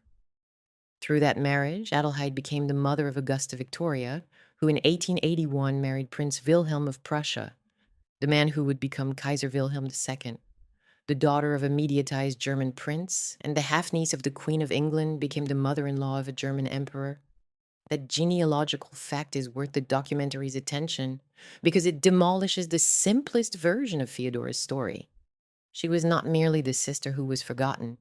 She was the sister whose bloodline flowed directly into the imperial family of the country to which she had been exiled. The woman whom British public memory would overlook became, through her daughter, ancestral to the most powerful dynasty in continental Europe. History is full of ironies, but few are as precise as this one. And the youngest daughter, the one who carried her mother's name. Young Feodora had married George II of Saxe-Meiningen, entering the world of the smaller German courts with the modest expectations that a youngest daughter of a mediatized house could reasonably hold. Her life was quiet. Her marriage was respectable. She was 32 years old. By the late 1860s, both sisters were in their late 50s and early 60s. Victoria was consumed by the long performance of mourning and the slow, reluctant return to public duties that her ministers extracted from her year by grinding year.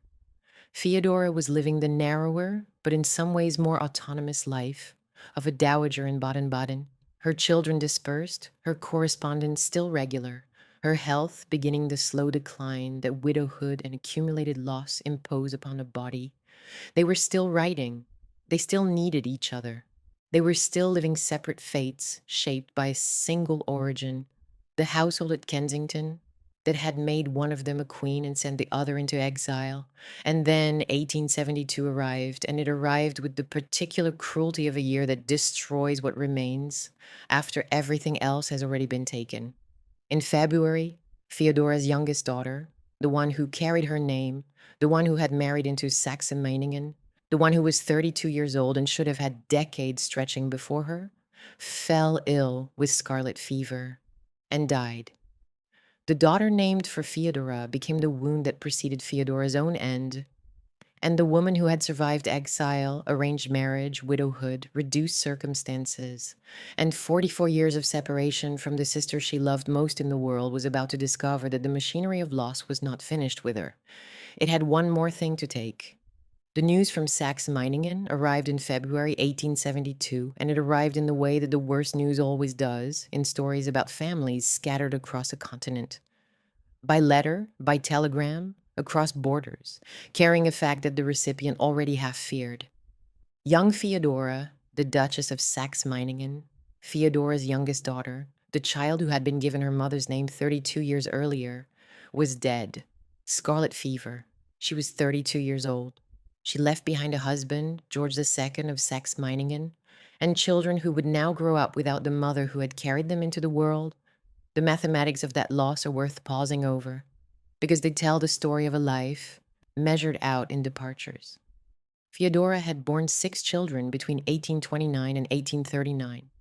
One, Elise, had already died at 19, back in 1849, a loss that the wider world barely noticed and that the Langenberg household absorbed in the way that German princely families of that era absorbed early death, with faith, with silence, and with the particular stoicism that duty demanded. Now, the youngest was gone too, 2 of 6. A third of the children she had carried, nursed, raised through childhood illness and adolescent uncertainty, and released into the network of German princely marriages that was supposed to give them lives of their own. There is something about this particular death, the youngest daughter, the one who carried the mother's name, that concentrated the cruelty of the loss beyond what mere statistics can convey. When Feodora had given her last child the name Feodora, she had written her own identity into the next generation. The name was a bridge across time, a declaration that the woman who had been forced to leave Kensington, who had built a life in exile, who had endured an arranged marriage, an immediatist household, and decades of separation from the sister she loved, had produced something that would carry her forward. The daughter was the continuation, and now the continuation was dead at 32, killed by an infection that struck without regard for rank or lineage in a German court that most of Europe had never heard of.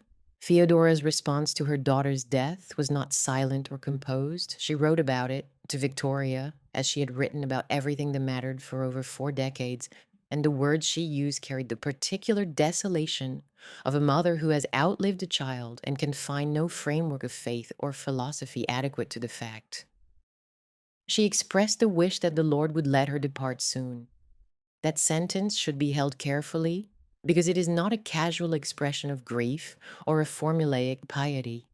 It is the language of a woman who has surveyed what remains of her life, the widowhood in Baden-Baden, the reduced circumstances, the scattered surviving children, the decades of correspondence with a sister she has not lived near since she was 20 years old, and concluded that the balance has shifted irreversibly.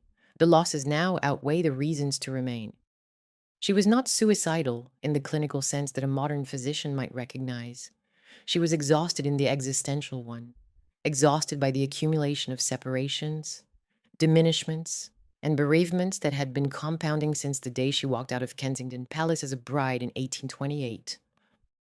After that letter, Feodora's health began to decline in a way that was no longer attributable to grief alone. Something physical was failing. Her attending physician would later record his belief that cancer was the underlying cause of her deterioration, though the precise diagnosis is not securely established in the sources that survive in open access. This was 1872, and medical understanding of cancer, its staging, and its prognosis was a world away from modern oncology. What is established is that Feodora was ill, that the illness was serious, and that the months between February and September of that year were months in which the physical and the emotional were working on her simultaneously, each accelerating the other in the way that grief and disease so often collaborate. The spring and summer of 1872, passed in Baden-Baden, was the merciless gentility of a spa town in its high season. The mineral water rituals continued. The promenades along the Lichtenthaler Allee continued. The respectable society of retired aristocrats and ailing dowagers went on taking the cure beneath the chestnut trees, while the Black Forest hills rose green and indifferent behind them. Feodora was among them, or had been among them, but she was no longer participating in the rituals that gave Baden-Baden its shape. She was ill, she was grieving.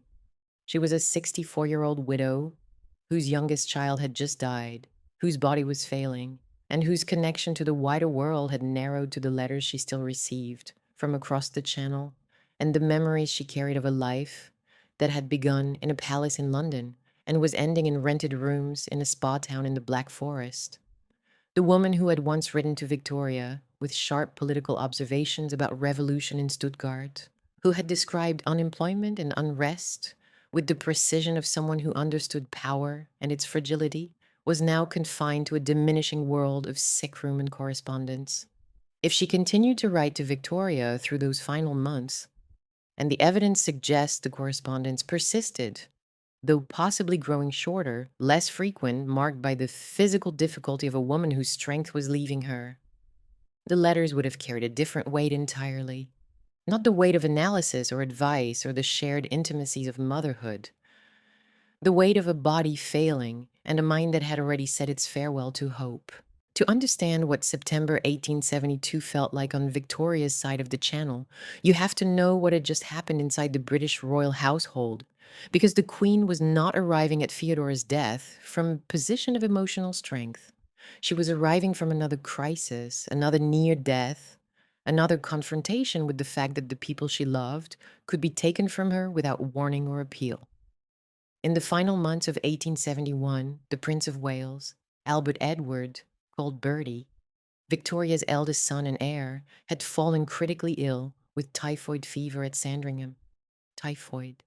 The same disease that had killed his father, the same disease that had destroyed Victoria's marriage, her domestic world, and her capacity for public happiness a decade earlier. The parallel was grotesque, and Victoria experienced every hour of Bertie's illness with the awareness that history might be about to repeat itself with a precision so cruel it would seem like design, that she might lose her son to the same fever that had taken her husband in the same month of December, as though the disease were circling back to finish what it had started. Bertie's crisis peaked around the 14th of December, 1871, the 10th anniversary, almost to the day of Albert's death. The coincidence was so precise that it seemed less like chance and more like a test of endurance imposed by a universe with a particular taste for symmetry. The nation prayed. The press reported every bulletin from Sandringham. Minister waited. Victoria sat at her son's bedside. The Queen reduced in those hours to the most fundamental version of herself, a mother watching a child fight for breath, unable to do anything except be present and hope. Bertie survived. The relief was enormous. Public Thanksgiving services at St. Paul's Cathedral in February 1872, celebrations across the country, a surge of popular loyalty to the monarchy that helped compensate for the years of frustration with Victoria's prolonged withdrawal from public life. For a few weeks, the nation's relationship with its sovereign felt warmer than it had in years. But relief is not the same as recovery. Victoria had spent weeks inside the particular agony of anticipated loss, and the emotional residue of that experience, the sleeplessness, the anxiety, the body's memory of fear, even after the danger has passed, lingered through the spring and summer of 1872. She was exhausted in a way that rest alone could not address. She was 53 years old. She was still in permanent mourning for Albert. She had nearly lost Bertie. And now, through the letters that continued to arrive from Baden-Baden, she knew that Feodora was failing too. The knowledge of Feodora's decline must have sat in Victoria's awareness throughout those months, like a stone in a pocket, always present, always heavy, always there when the hand reached down.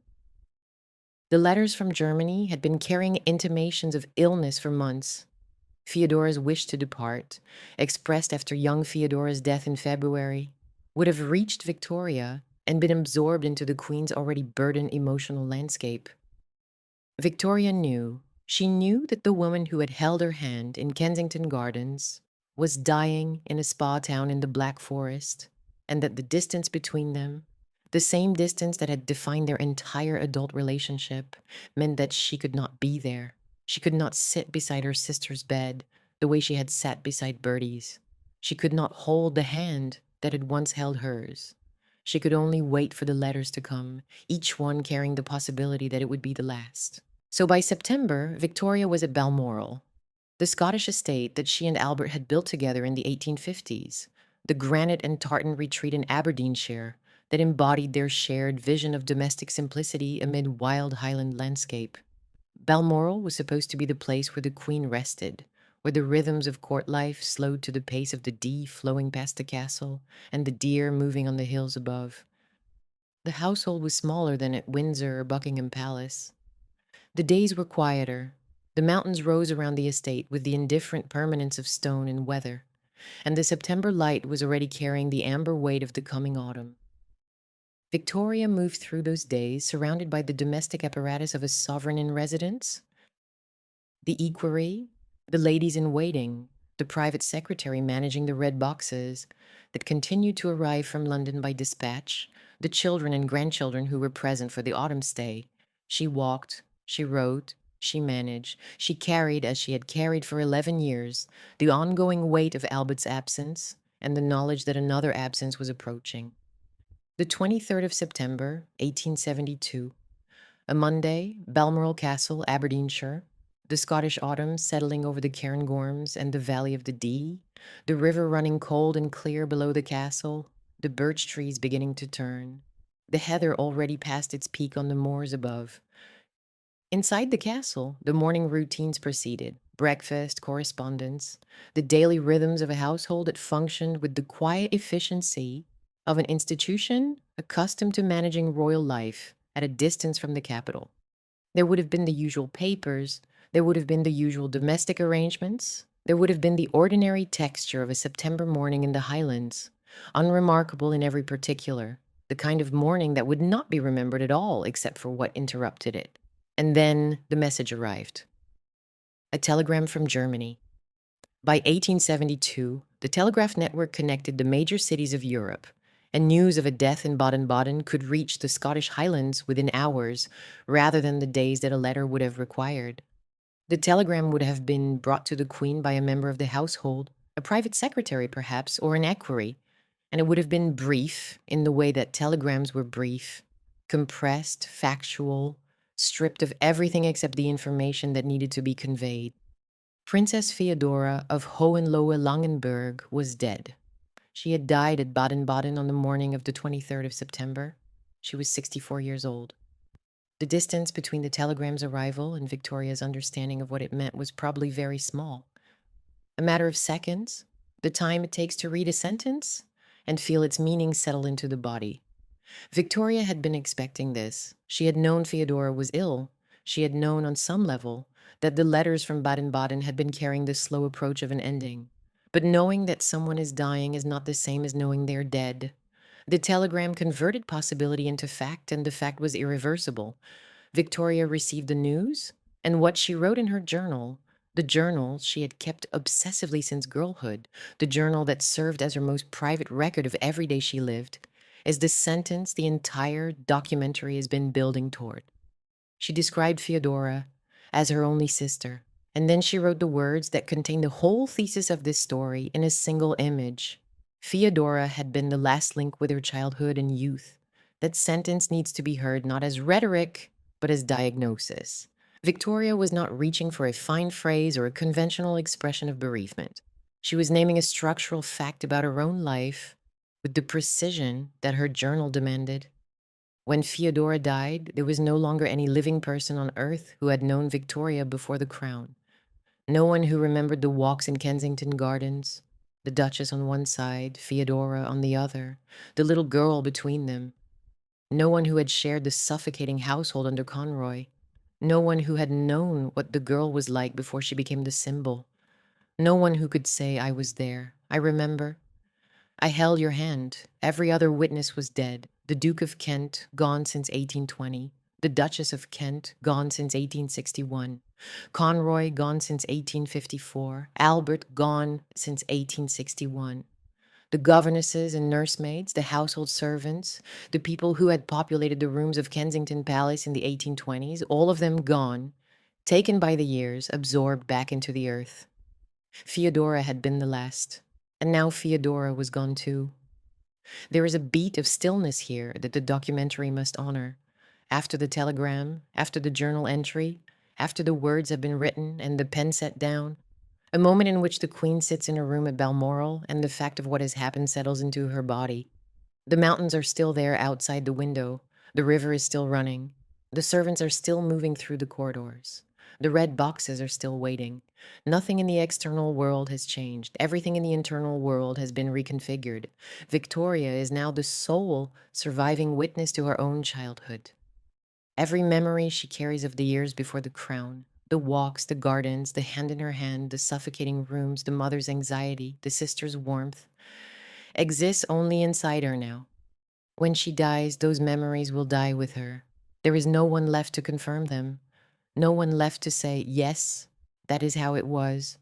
The loneliness of that realization is almost impossible to overstate, because it is a loneliness that has nothing to do with being alone in a room and everything to do with being alone in time.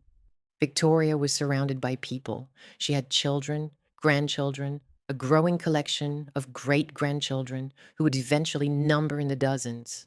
She had ministers, courtiers, ladies in waiting, servants by the hundred, subjects by the hundreds of millions across the empire. She was the most socially embedded human being in the British world, connected by obligation and ceremony to every institution the nation possessed. And she was, in the way that mattered most to her private self, entirely solitary. The only person who could have confirmed that the girl at Kensington had existed, that Victoria had been a child before she was a queen, a sister before she was a sovereign, a frightened girl in a controlled household before she was the most famous woman on earth, was dead in a rented room in Baden-Baden, and no amount of empire, no amount of red boxes and ministers and ceremonial could bring her back. Victoria would live for another 28 years after Feodora's death. She would reign until the 22nd of January, 1901, when she died at Osborne House on the Isle of Wight at the age of 81. 28 years is a long time to carry a memory alone. 28 years of being the only person alive who remembered the garden walks. 28 years of knowing that the private version of her own origin story, the version that included a sister, a hand held in childhood, a bond forged inside a household that felt like a cage, had no living corroboration. The public myth of Victoria, the solitary queen, the girl who became a symbol, would harden in those years into something almost impervious to revision. And Feodora would recede further and further into the archive, visible only to those who knew where to look and what to look for. There is something about the contrast between where each sister was when the end came that the documentary should hold without commentary, because the contrast does its own work. Victoria was at Balmoral, a castle she and Albert had designed, set in an estate of 40,000 acres, surrounded by staff and family and the apparatus of sovereignty. Granite walls, river views, the highlands stretching away in every direction, the full machinery of a functioning dynasty turning beneath her feet. Feodora was at Baden-Baden, a spa town, rented lodgings, a widow's retirement, a place where mediatized princesses went when the castles no longer needed them and the revenues no longer supported independent households. A woman dying quietly while the chestnut trees along the Lichtenthaler Allee began to turn and the other visitors continued their promenades and their mineral water cures. One sister died inside the full embrace of power. The other died at its margin, and the woman at the center received news of the woman at the edge and understood, with the terrible clarity of a diarist who must articulate what she feels in order to survive feeling it, that the edge had been holding a piece of her own center all along. The immediate aftermath of Feodora's death was not public in the way that Albert's death had been. There were no parliamentary tributes. There was no national mourning. There were no black-draped buildings or tolling bells or newspaper editorials reflecting on the significance of the loss.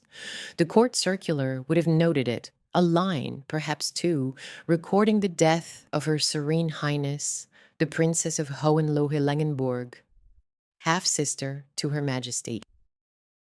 The British press, if it attended to the event at all, would have treated it as a minor dynastic notice. The passing of a German princess of modest standing, a woman whose name most British subjects would not have recognized, and whose significance to the sovereign was understood by almost no one outside the innermost circle of the royal household.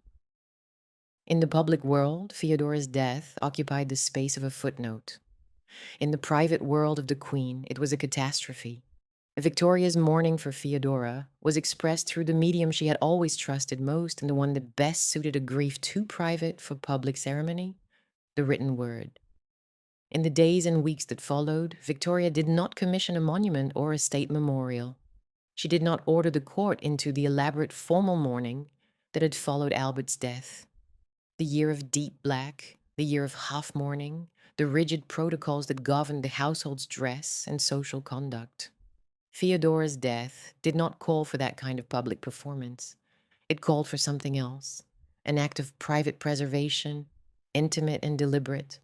Victoria began the process of gathering Feodora's letters, all of them. The decades of correspondence that had passed between England and Germany, between queen and princess, between sister and sister, across 44 years of separation that had begun on a February morning at Kensington Palace in 1828. The letters that had carried advice about children and books and the small domestic crises of motherhood. The letters that had described revolution in Stuttgart and the unemployment that preceded it. The letters that had navigated the strange dual register of writing to someone who was both your sister and a sovereign. The letters that had refused to surrender intimacy even when geography, rank, and the entire apparatus of public monarchy conspired to make intimacy impossible. The letters that had said, in 1,000 different ways across 4 decades, I remember you. I know who you were before the crown. I was there. Victoria would eventually commission a private volume of those letters, printed and bound for circulation within the family only, not for the public, not for historians, not for the press, for the family, for the children and grandchildren who might, in some future generation, want to know that the queen had once had a sister and that the sister had mattered more than any public record would suggest. The volume was not a biography or a tribute in the conventional sense. It was an act of resistance against erasure. It was the queen using the one tool she possessed that death could not defeat and time could not dissolve: the archive. If Feodora could not be saved, the letters could be. The words they had exchanged across nearly half a century of forced separation could be collected, ordered, bound between covers, and shelved against the day when someone would care enough to open them and read. That detail, the private volume, is beautiful and devastating in equal measure, because it reveals the mechanism by which Victoria processed every loss she endured. She could not prevent death. She could not reverse time. She could not undo the dynastic machinery that had sent Feodora to Germany, or the geographical distance that had kept them apart, or the cancer that had consumed Feodora's body in a rented room in Baden-Baden. But she could gather the evidence that the relationship had existed. She could bind it between covers. She could place it in the library. She could ensure that someone someday, turning the pages in the quiet of a royal residence, would understand that before there was a queen, there had been 2 Gerslers at Kensington Palace, and that the queen had never stopped being one of them. The household at Balmoral absorbed the news with the professional discretion that royal domestic establishments cultivate across generations. The ladies in waiting would have known. The private secretary would have managed the correspondence that followed. The formal condolences to the Hohenlohe-Langenburg family at Langenburg, the acknowledgments, the small bureaucratic machinery of a death in the extended royal network. Letters would have been written to Hermann as head of the house. Letters would have gone to Victor in Britain, to Adelheid, to Karl Ludwig. The family members present at Balmoral that autumn, whichever of Victoria's own children or grandchildren were in Scotland for the Highland season, would have been told and would have offered their condolences with the mixture of genuine sympathy and slight incomprehension that characterized their relationship to an aunt most of them knew primarily through letters and occasional visits. They knew Feodora as a German relative. They did not know the girl in the garden, the teenager in the cage, the bride at Kensington. That Feodora, the Feodora who mattered most, the Feodora whose death had broken the last link, existed only in the Queen's memory now. And memory, unlike letters, cannot be bound and placed on a shelf. For the wider Hohenlohe-Langenburg family, Feodora's death consolidated what had already been happening for years. The matriarch was gone, and the children who had scattered across Europe were now fully autonomous, bound to each other by blood and correspondence, but no longer connected through the living center that a mother provides. Hermann maintained the princely line at Langenburg, the castle above the Yaxt passing into his custody as it had passed through the hands of Hohenlohe princes for 6 centuries before him. He would continue the family's tradition of public service, anchoring the name in the new Germany that Bismarck had forged and that the new emperor would soon begin to test. Victor continued his British life as a Count Gleichen, the sculptor and naval officer, the son who had reversed the exile by making England his home, living proof that the family's connection to Britain severed when his mother left Kensington in 1828, had not been permanently destroyed. Adelheid, whose daughter Augusta Victoria was already being drawn into the orbit of the Prussian court, was approaching the moment that would make her line the most consequential of all Feodora's descendants. The marriage that would connect the Hohenlohe-Langenburg blood to the imperial throne of Germany. Karl Ludwig continued to live with the consequences of his morganatic choice. The eldest son, who had followed his heart rather than his house and had paid the price of inheritance forfeited. And young Feodora was 7 months in the grave, the daughter whose death had begun the sequence that ended with her mother's. The house endured, the name persisted, the castle stood. But the original emotional drama, the bond between two girls who had shared a controlled, anxious, suffocating childhood in a London palace, who had held each other's hands in the gardens of Kensington, while the adults around them calculated dynastic advantage, who had sustained each other through letters for 4 decades after geography forced them apart. That drama ended on the 23rd of September, 1872. It ended not with spectacle or scandal, or the kind of dramatic public collapse that the press could photograph and the public could consume. It ended with absence. A telegram from Baden-Baden, a journal entry at Balmoral, the Queen writing in the private pages of her diary that her only sister, the last link with her childhood and youth, was gone. And then the machinery of daily life continuing. Because machinery does not stop for grief, because queens do not have the luxury of silence, and because the world that Victoria served had never known and would not now learn what Feodora had meant. Feodora was dead. But even death was not the end of the story she had inhabited. Victoria would preserve the letters and carry the memory alone for another 28 years. The bloodline would continue to flow through the royal houses of Europe, through Hermann's descendants at Langenburg, through Adelheid's line into the German imperial family, through Victor's children in the British aristocracy, through connections that would eventually reach the thrones of Sweden and Spain. And a century after the telegram arrived at Balmoral, popular culture would rediscover Princess Feodora and reinvent her so freely, so carelessly, that the real woman, the observant and intelligent and loving and fiercely independent woman, who had endured exile and arranged marriage and widowhood and the death of her children, and 44 years of separation from the only person who fully knew her, would nearly vanish a second time, replaced by a fiction that wore her name but had nothing to do with her truth. Victoria carried Feodora's memory for 28 more years. That is a fact that deserves to sit at the opening of the story's final movement, because 28 years is not a coda. It is a second lifetime, enough time for the world to change shape, for empires to shift, for children to grow old and grandchildren to marry, and the very structures of European power to begin the slow slide toward the catastrophe that would consume them in 1914. Victoria lived through all of it, and she lived through it as the sole surviving witness to a childhood that the public had never known about and would not have cared about if it had. The Queen's remaining years were defined by the accumulation of duties, bereavements, and the particular kind of loneliness that belongs to people who outlive everyone who knew them when they were young. She lost her servant and companion John Brown in 1883, another private bond severed, another grief the public observed without fully understanding. She survived further assassination attempts. She presided with growing reluctance and diminishing patience for the demands of public life over the expansion of an empire that now stretched across a quarter of the globe.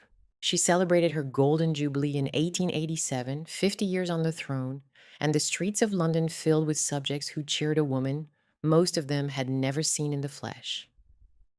She celebrated her diamond jubilee in 1897, 60 years, and the spectacle was greater still. Colonial troops marching through the capital, heads of state converging on London, an empire performing its own magnificence for a sovereign who sat at its center in a black dress and a bonnet. The Jubilees confirmed Victoria's position as the most famous woman in the world and simultaneously the most encased. She was an icon. Icons do not have sisters. Icons do not remember holding someone's hand in a garden. The public myth was complete, and Feodora was nowhere in it. Throughout those years, the private volume of Feodora's letters remained in the family's possession. Victoria did not publish them. She did not share them with biographers or historians or the press that was always hungry for details about the royal household.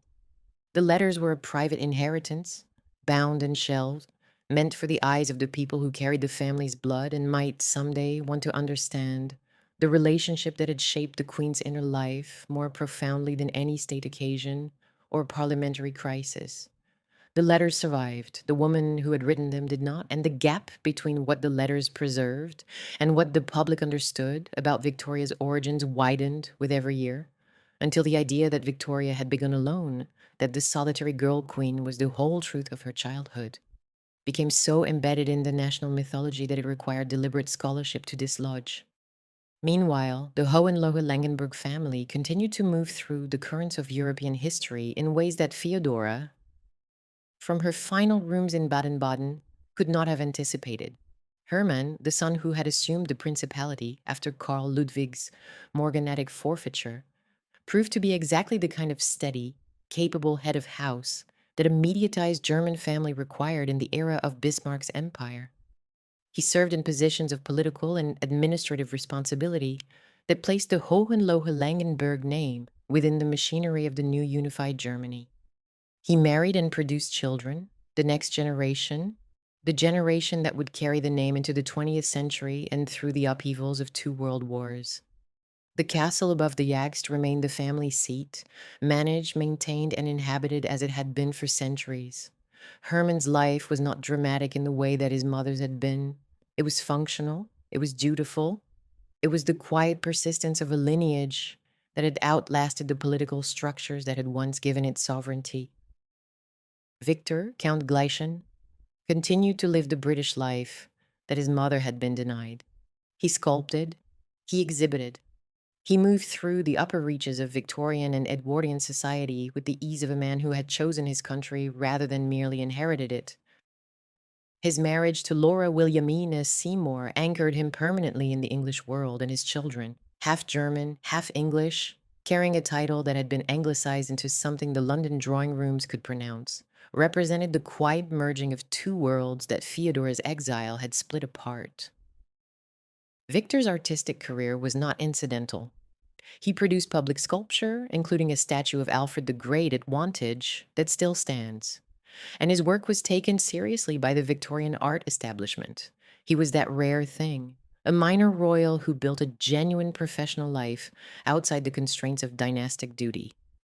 He died in 1991, having outlived the century that had produced him.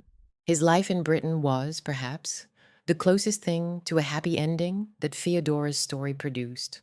The son returning to the country the mother had been forced to leave, and making there the life she had never been permitted to have. Adelaide's line produced the most historically consequential outcome. Her daughter, Augusta Victoria, married Prince Wilhelm of Prussia in 1881. And when Wilhelm became Kaiser Wilhelm II in 1888, the granddaughter of a mediatized German princess and the grandniece of Queen Victoria became the German empress. The ironies of that elevation are almost too numerous to hold in the mind at once. Feodora, the woman who had been quietly removed from the British public story, whose departure from Kensington had cleared the way for Victoria's solitary origin myth, had produced a granddaughter who sat on the most powerful throne in continental Europe. The sister who had been exiled became, through her descendants, ancestral to the very dynasty that would challenge Britain in the Great War. The personal and the political had been intertwined from the moment of Feodora's birth, and they remained intertwined long after her death. Karl Ludwig lived out his years with the knowledge that he had chosen love over succession and that the choice had been permanent. His morganatic marriage meant that his children could not inherit the Hohenlohe-Langenburg title, and the line that might have descended from Feodora's eldest son was instead diverted through Hermann, the second son, the steady one, the one who had played by the rules.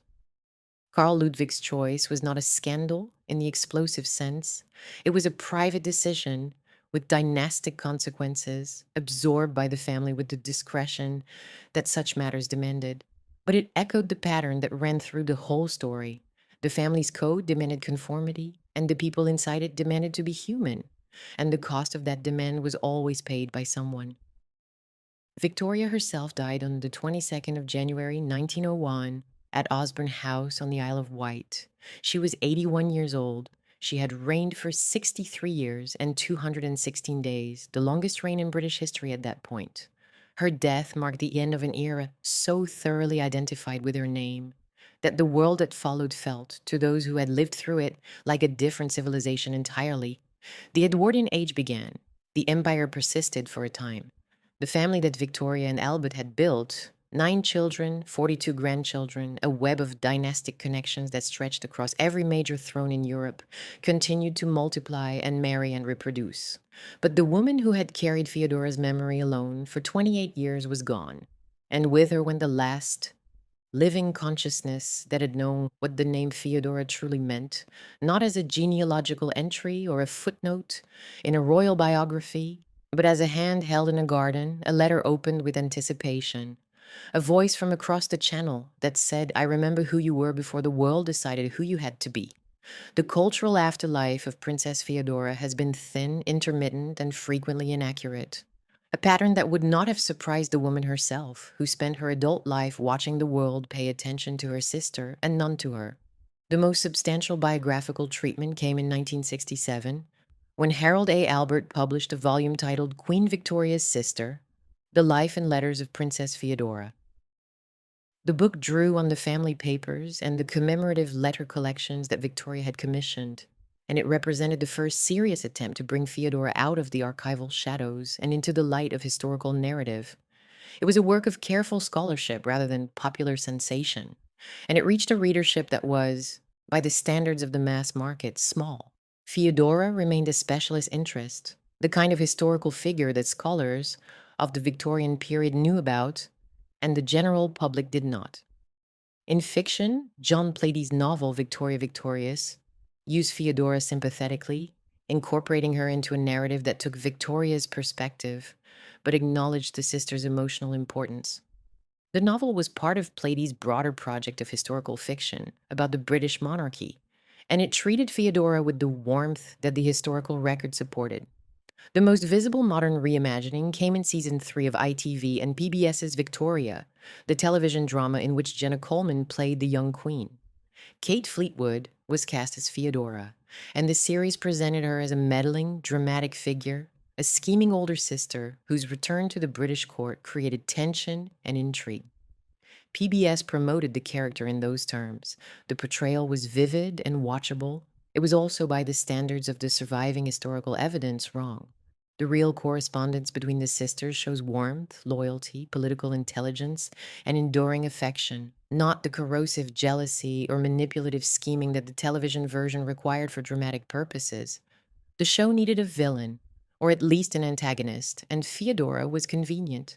She was obscure enough that audiences would not know the difference, and historical enough that the production could claim a basis in fact. The result was a version of Feodora that bore her name but contradicted her character, the woman who had loved Victoria, reimagined as the woman who resented her. That gap between the historical Feodora and the fictional one is worth noting, not because television dramas owe literal accuracy to their sources, but because Feodora's story has so few public tellings that any inaccurate version risks becoming the only version most people encounter. The woman who was written out of the Victorian origin myth was written back in a century later as someone she was not.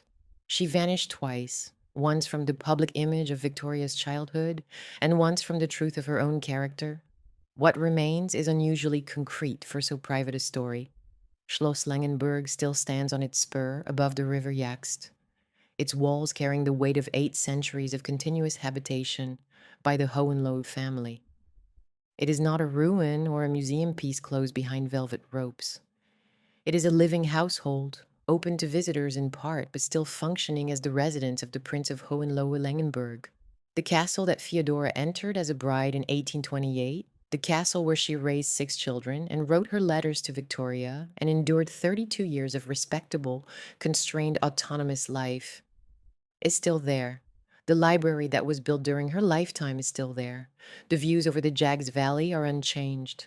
The stone remembers nothing, but it endures. The current head of the house is Philip, Prince of Hohenlohe-Langenburg. Born on the 20th of January 1970, He is 56 years old. He serves on both the municipal council and the local parish council, positions that would seem modest by the standards of the mediatized princes of 2 centuries ago, but that reflect the reality of what the German princely families have become. Families of lineage and local commitment, rather than sovereignty and political power. His wife, Saskia, Princess of Hohenlohe-Langenburg, was born in 1973 and is 53.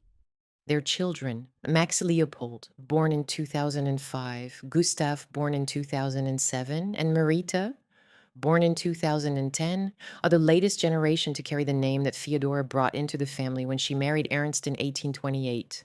They are teenagers and young adults now, growing up in a castle that their ancestor entered as a 20-year-old bride, fleeing a household she could no longer endure. Biologically, Feodora's line extends far beyond Langenburg.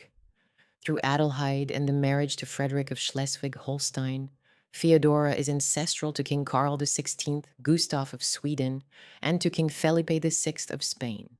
The half-sister of Queen Victoria, the woman whom British public memory forgot and popular culture misrepresented, is a direct ancestor of two reigning European monarchs.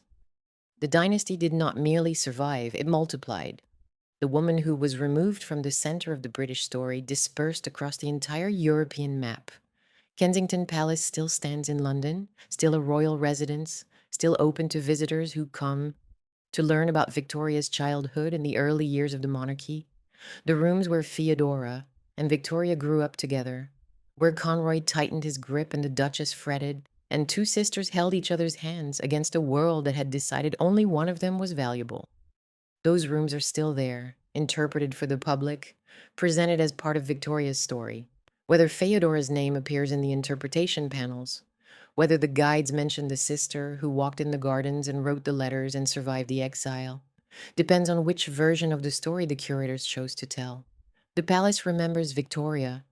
Whether it remembers Feodora is another question, and Baden-Baden is still a spa town in the Black Forest, still a place where people come to take the waters and walk beneath the chestnut trees along the Lichtenthaler Allee.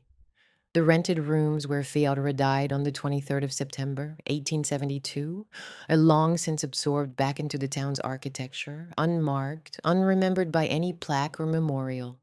No sign indicates that a woman who had held the hand of the most famous queen in history had drawn her last breath within those walls. No tourist stops to wonder what happened here. The town continues as it has continued for 2 centuries, indifferent to the private tragedies that once unfolded behind its shuttered windows. The woman who died there has been forgotten by everyone except the historians, the genealogists, and the descendants who carry her blood across the thrones and houses of modern Europe, most of whom have never set foot in the rooms where she ended. Feodora's story reveals something about dynasties that is easy to state and difficult to live with. They do not only decide who will reign, they decide who will be remembered as though they were always meant to stand alone. Victoria became a symbol, large enough to name an age, a figure so total and so singular that the idea of her having needed anyone, having been shaped by anyone, having been sustained across decades by the letters of a sister the public never thought about, contradicts the myth at its foundation. Feodora was not the rival history forgot because she failed. She was the private history that public monarchy had no use for. And when Victoria wrote on a September morning at Balmoral that the last link with her childhood and youth had gone, she was not reaching for rhetoric. She was naming the cost of becoming the only figure left in the frame, the cost that no one had ever asked her whether she was willing to pay, because no one had ever imagined she might say no.